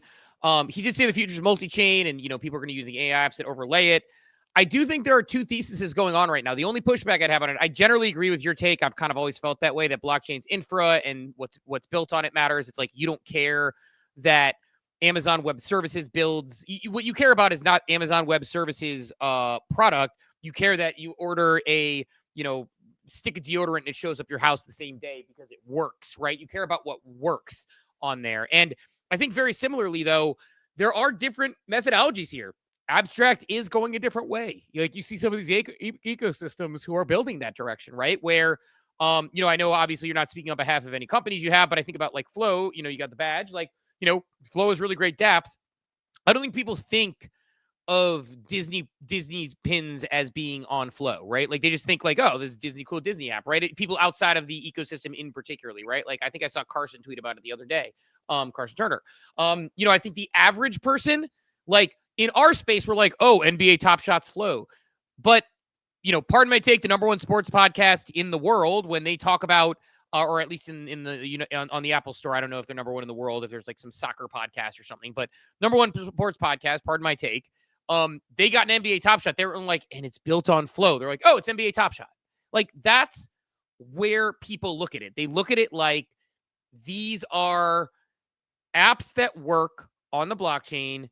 They don't even think about the blockchain if they work well. They just think that these are apps that work.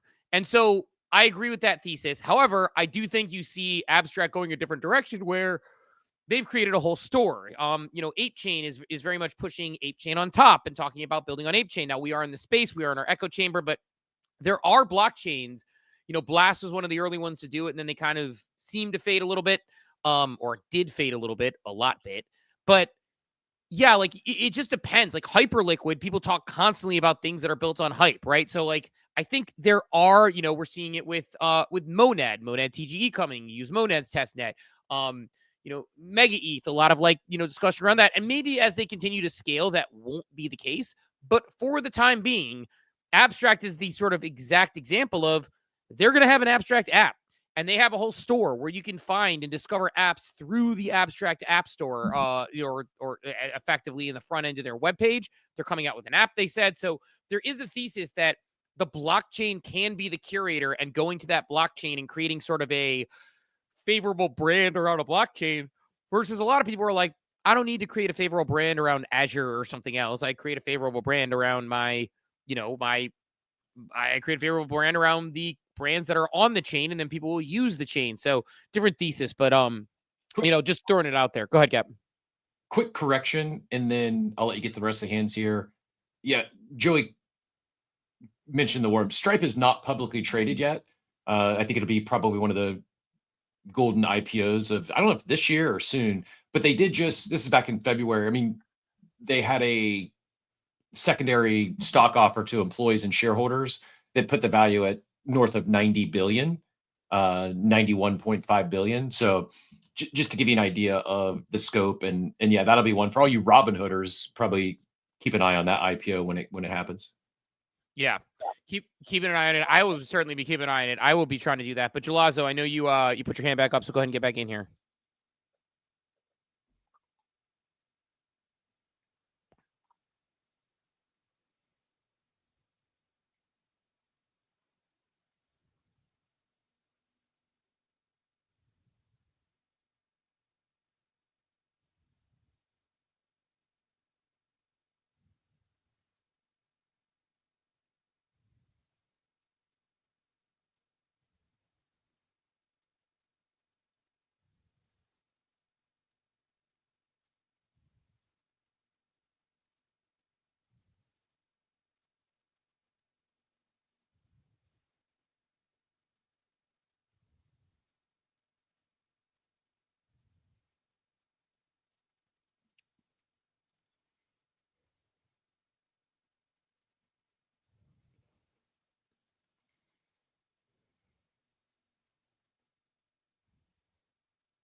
Yeah, And by the way, speaking of the reward store, I am and Jaws are basically saying like, look, like we're sort of, we're closest to we're in the weeds. We're sort of closest to this thing. And I think a lot of times when you are closest, the most, but there's also there is some things that you could probably stand to learn and take a step back on. I will say this, I am sitting here staring at the reward store that you mentioned, the Flow reward store, which I do think is a good place to play around with if you spend a little bit of time there.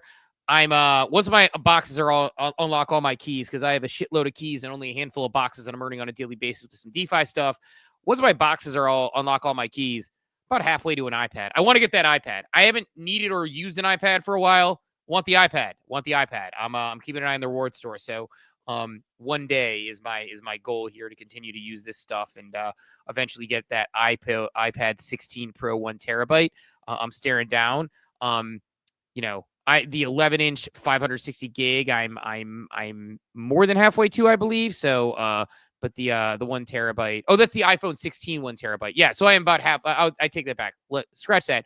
I'm about halfway, if I did the math correctly, to my 11-inch Pro iPad. So, bridging, DeFiing, and working my way up to get that on the Flow blockchain. Probably going to be trying to do some more streams and hopefully streams in spaces, assuming that they work together after I return this roadcaster and get a new roadcaster, and maybe talk DeFi on Flow, some DeFi on Polygon, DeFi and Hype, try to get a little more specific as we get things going. But let's go back to I don't know if Drew, you had your hand up. I'm not sure if it's still up. Drew, if you're there and want to get back in, jump in. You're good?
It's good take. Yeah. I like that. Well, I'd say wallets and more consumer friendly dApps. Like infra is great. We do need, and you nailed it. Privy, it's amazing to think how fast they built and what they've captured. Congrats to them. More of that, I think, would be net positive. I know we have other hands, but real quick, Drew, since we have you on stage, I just saw something. I pinned it up top, and you could probably explain this a little better than myself. Did you see this 51% attack on Monero? Can you explain for those that have no idea what this even means, and for those that have an idea but I'm not sure what the actual fallout is? Can you give us like a quick explainer on what a 51% attack is and what might happen here?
The CTO of Ledger estimated the cost of sustaining this attack at 75 million per day.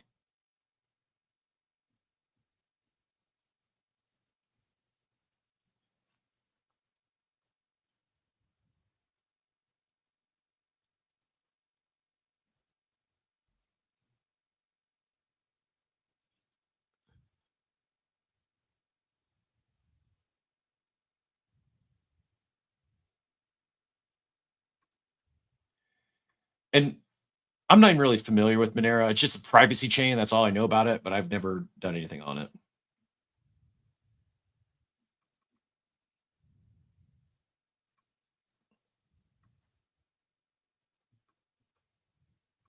Oh,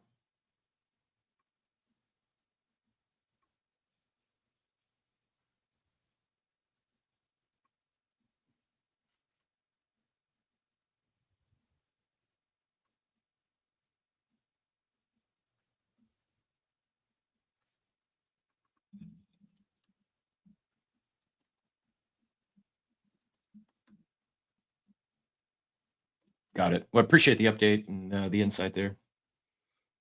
GG's to any Monero holders. Rest in peace. GG's, GG's.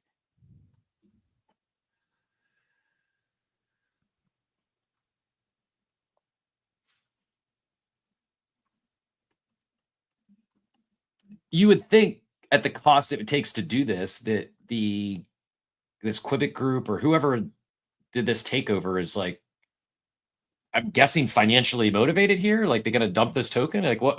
Why would they do this? Besides the double spend and all that stuff.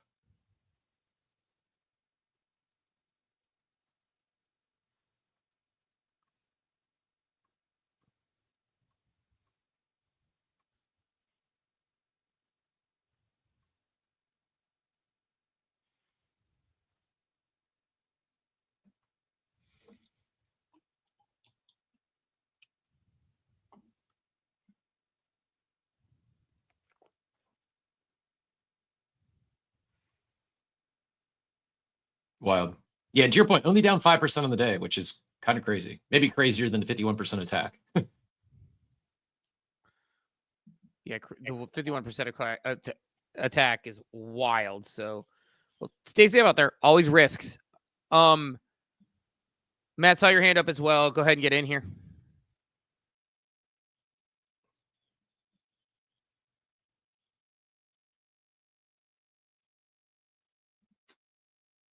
That's funny.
Yeah, I was going to say the real world asset one that you mentioned there in particular, I find as a very interesting thing. It's a continual, it's like the more, I think that's where like we always say like slow at first and all at once, right? It's like we're now hitting the all at once phase of this thing where things are getting quicker. They're, you're seeing, again, stables, L1's being built, Stripe acquiring Privy, RWAs, like I think are going to be much, much, much bigger thing too. I mean, again, like, and I think as the world gets more digital, I say this all the time, the world isn't getting less digital. My kids care about the digital things they own. And my kids think it's impressive that I have a good Beezy collection. Like they look at my Beezy collection, they say that's impressive. Adults don't. They're like, well, can you hold it? Where is it? Oh, it's in a vault. Who cares? And my kids are like, oh, that's cool. Look at those Pokemon cards you own. They don't care. They get it. They rush to go get seeds from Grow a Garden, the game on Roblox, when they respawn and every 5 minutes and there's a new thing in the like. My son got a text from my daughters and a kid in my daughter's grade. He texted my son. He texted my daughter. He his whole group chat. He's like, oh my God, this seed's available in Grow Garden for 5 minutes. And they all run. Like they care about digital stuff. So I agree. We'll continue to go on chain and see more and more of that for sure. Good take. Drew, let's go to you. And then Cap, we can probably start to wind down here pretty soon. I got a call I need to prep for at 11. And then I'm interviewing Dancing Eddie at noon. I'm going to actually put out a tweet on that pretty soon and pin it to the top. But Drew, go ahead and get back in here.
See, I don't know if we see many others follow. We just said Stripe's a nearly $100 billion entity. Circle, like there's a few of them. I think the majority will. I mean, maybe they just work with those rails, or they launch an L2. I don't think everyone's going to come in and launch their own layer one. There's some that are maybe. I mean, time will tell, but I think L1 or L2 is probably inevitable for most of them, and a lot of it's probably going to come down to size and scale.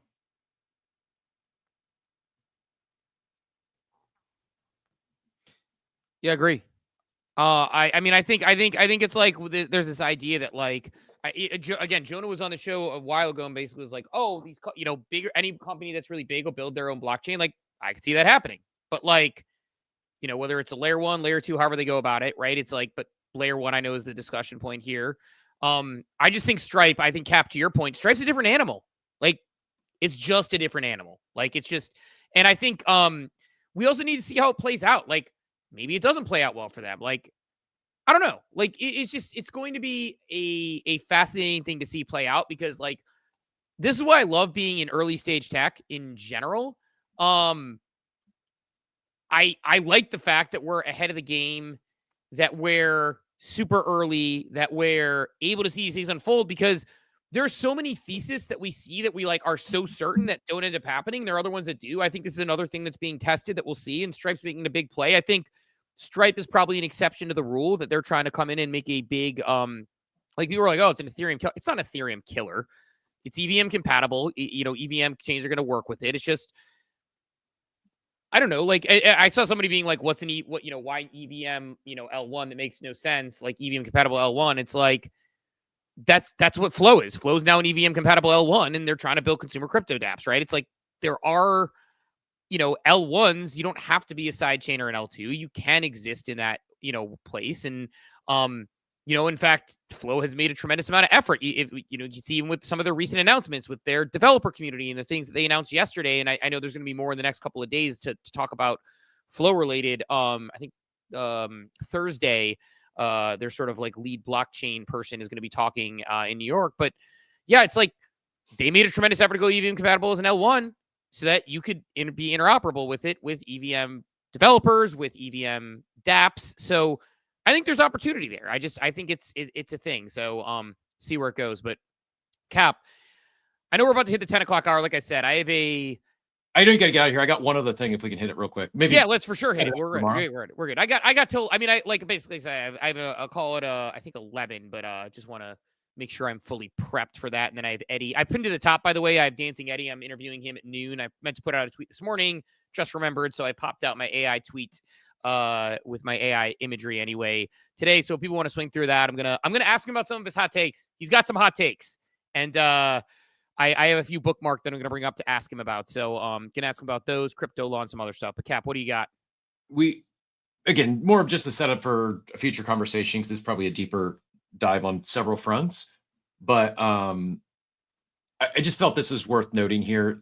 This was a conversation from Vo and Kane, the CEO founder of Infinix. Vo asked, how has your Kaito experience been overall?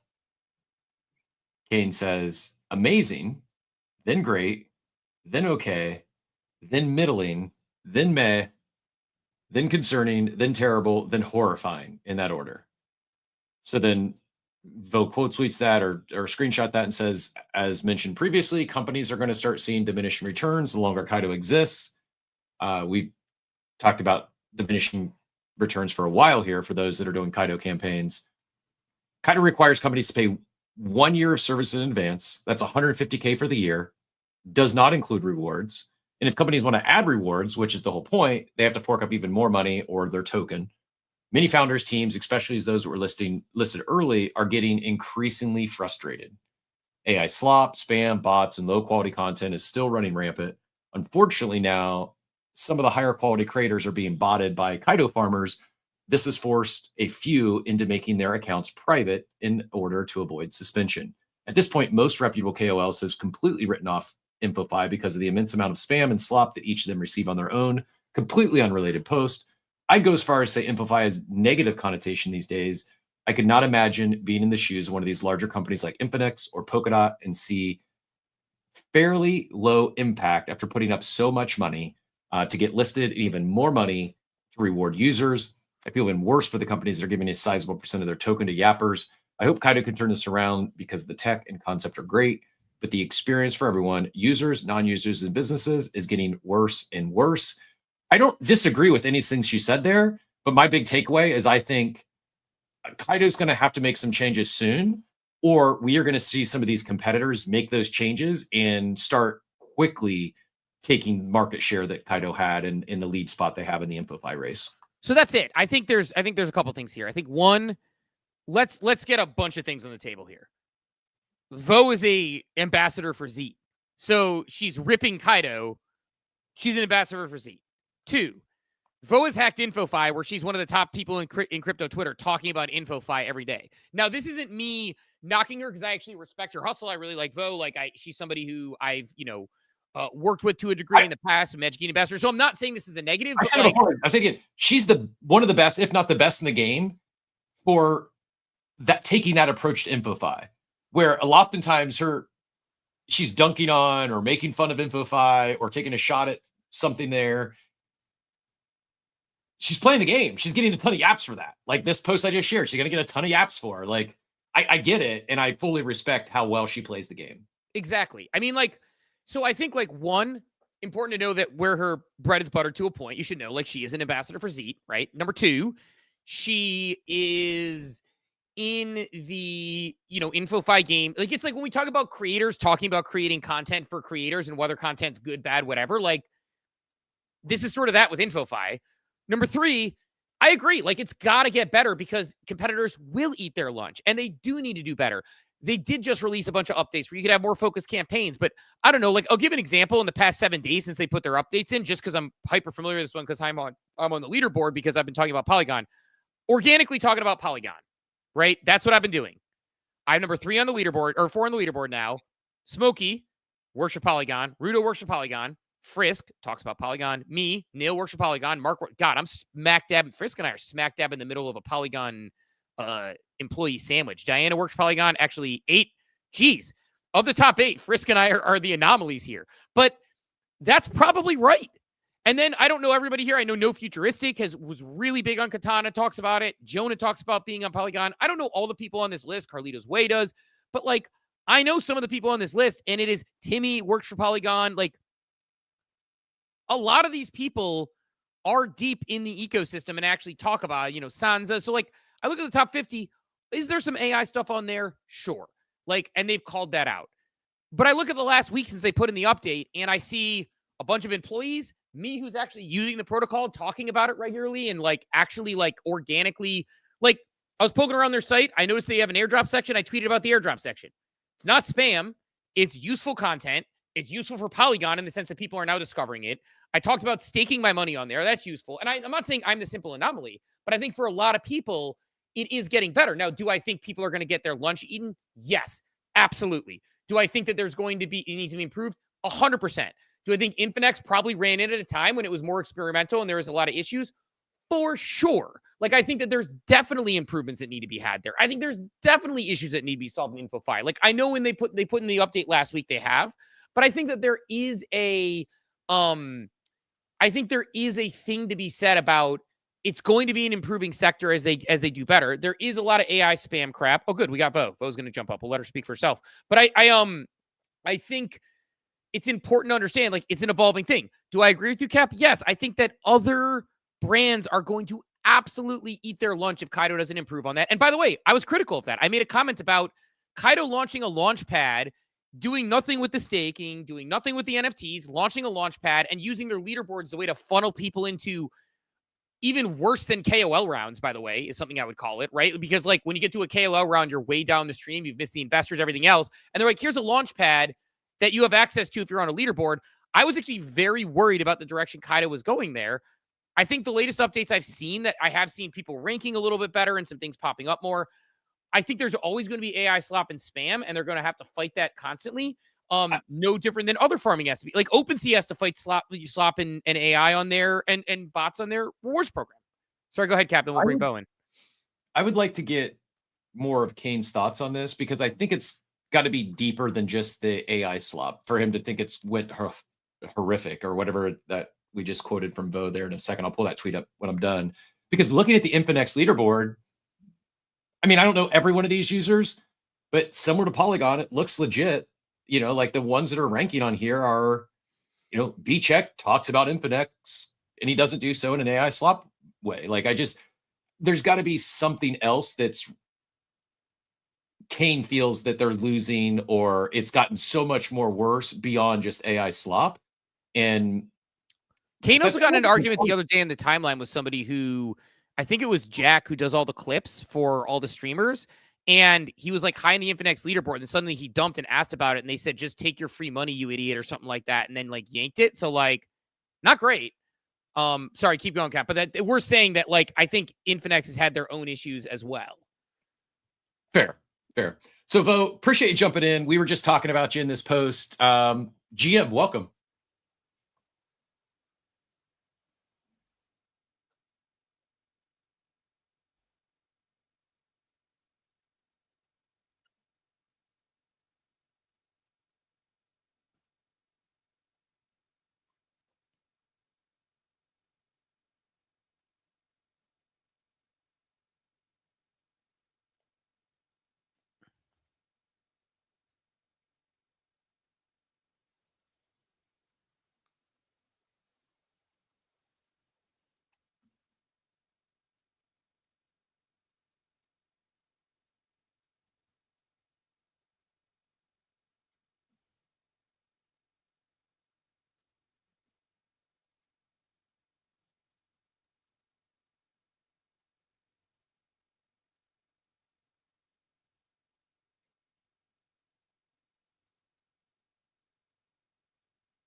Yeah, I think fair feedback, by the way. And you know, again, like, and sorry if we mischaracterize advisor versus ambassador. The point we had made is that there is a connection point through, and so there obviously that exists versus having no vested interest whatsoever. One thing, not that I think that you are required to tweet or tweet with a bias of anything like that, but inherently you have a better idea of what the product is than probably 99% of people out there, because these still, I mean, they have their account suspended. Now they're figuring out what's going on. So obviously there's a different position there versus, like, say you were a Kaito advisor, you might have, oh, okay, I see where this is going and I have a different perspective on that. So was it implied that there was anything disingenuous there? More so that, look, I mean, I'll say it, like, when we have sponsors, we talk about our sponsors positively, naturally, not because we're trying to, you know, do anything disingenuous or do anything bad or just do anything because it's required. More so, anybody who works with the company tends to be like, you know, Gelazzo's up here saying like, hey, I don't represent him, but I'm sure Gelazzo talks more positively about Flow versus, you know, some other products on the timeline. But that said, yeah, like, I think Kaito has a lot of growing pains. Like I said, I think spending the amount of time and effort they did on the Launchpad, I understand where it makes money. I understand the process of it and the thought process of it.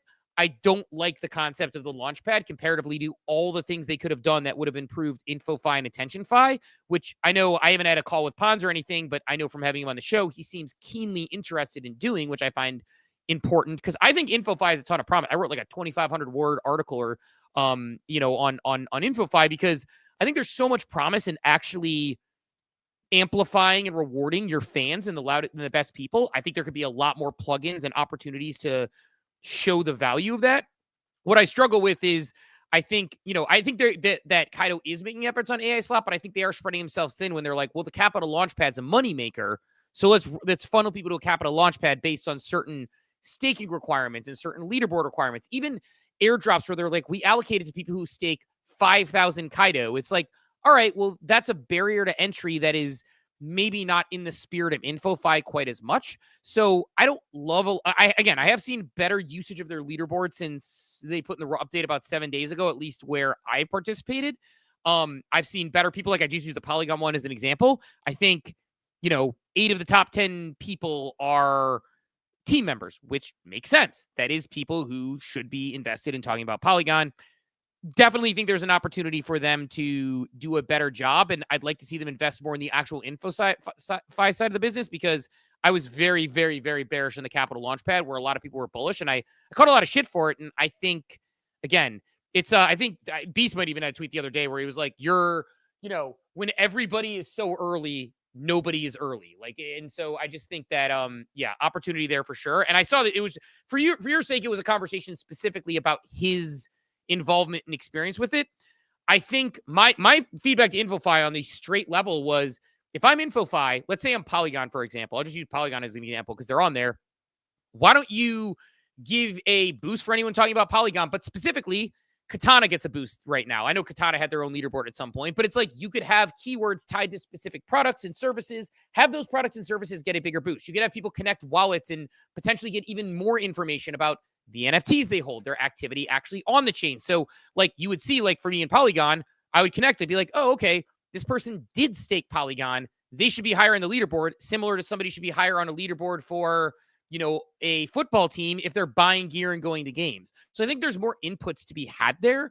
And I would rather see them investing in that versus, like, again, a Capital Launchpad, which feels like another great money opportunity for them and probably a way for, you want your users to be really upset, lose them money on 3 or 4 Capital Launchpads and they'll be pretty upset. But it's hilarious because I do want to come back to this. Well, in order, this is pretty wild. This Jack post, extremely disappointing in the Yapper results, the thread on how he missed out on thousands, the engineer that Bo said, if you're talking about Infinex only to get paid and then do that for another project, that will pay you better. We want to reward people that genuinely love our product and our vision, and they'll be able to from start to finish, not for those who use it for free airdrop. Well, how do they know, first of all? I mean, that's making a lot of assumptions. And he goes on to say, like, AIXBT can't use the product and scored higher and got rewards. He says, check my bull run activity. I use Infinex. I even bought a patron. Don't know why you're saying this. And then the response was, stay tuned for season 2 for another show. I would be salty AF. Like, that's pretty bold. And you're like, I mean, I would floor the NFT in GTFO because that's a slap in the face. I mean, Jack's right to be upset here. I'm on the other side of the Capital Launchpad. I actually, on my number 1 on my to-do list today is complete my KYC so I can get in the billions pre-TGE, which, speaking of Polygon, I'll double dip. I'm going to get my KYC done so I can get in this pre-TGE for billions, and I'll send a tweet about it to farm the Polygon Kaito leaderboard. Just a quick update. They targeted to raise 5 mil. They've already got over 10 million allocated at $100 million valuation. Polygon being the lead investor. Yeah. I'm curious to see how we go. Cause I mean, like, markets, look, that means it is probably a decent market, at least on this one, because you're on one side, I'm on the other. So there's a even sided market right there, but Vo, go ahead and get back in here.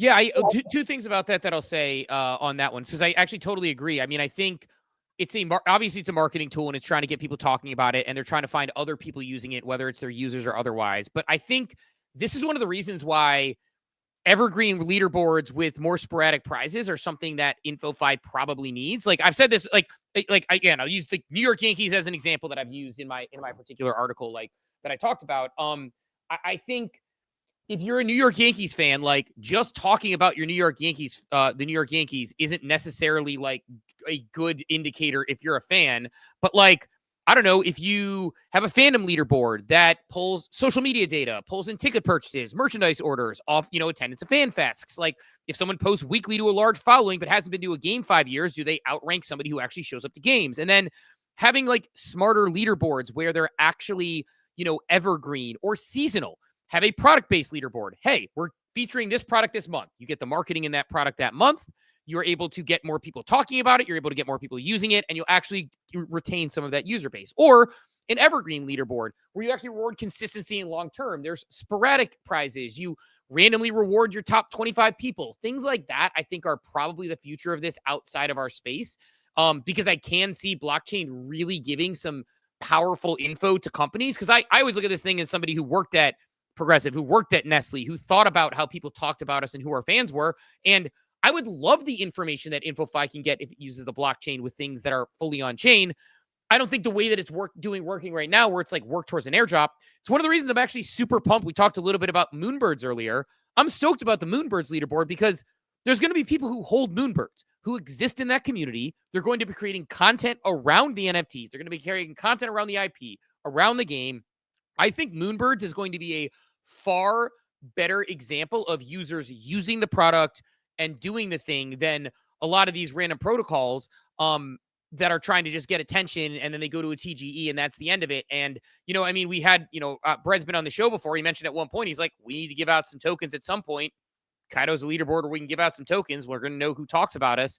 So I think longer tail, more evergreen, more data points, more targeted campaigns. Like, I think there's a lot of improvements. And it's one of the things that made me super sad about the Capital Launchpad versus like driving towards that, because I'm like, you could make InfoFi so much more robust, and instead it's sort of like talk, pump, sell. So agree with you on that perspective as well. But Cap, no, Vo, appreciate you coming up as always, and appreciate, I think it was Diablito who tagged you in the chat on the correction there for advisor versus ambassador. Just kind of giving perspective on the platform and having some info on there. But yeah, good discussion. And I just want to see it improve, because I do think the sector itself has promise. But I think if we continue to just use it as a way to extract more money from users / protocols, the point that you made in the post, I guess, is salient, that I said on the show 2 months ago, like, there's going to be just diminishing returns on Kaito for these companies who are investing. The more companies they bring on, and the more that you see people extracting out. But Cap, I don't know, any thoughts on that, Cap, or anything else before we let everyone say up their day? Thanks for jumping up, Bo. We appreciate it.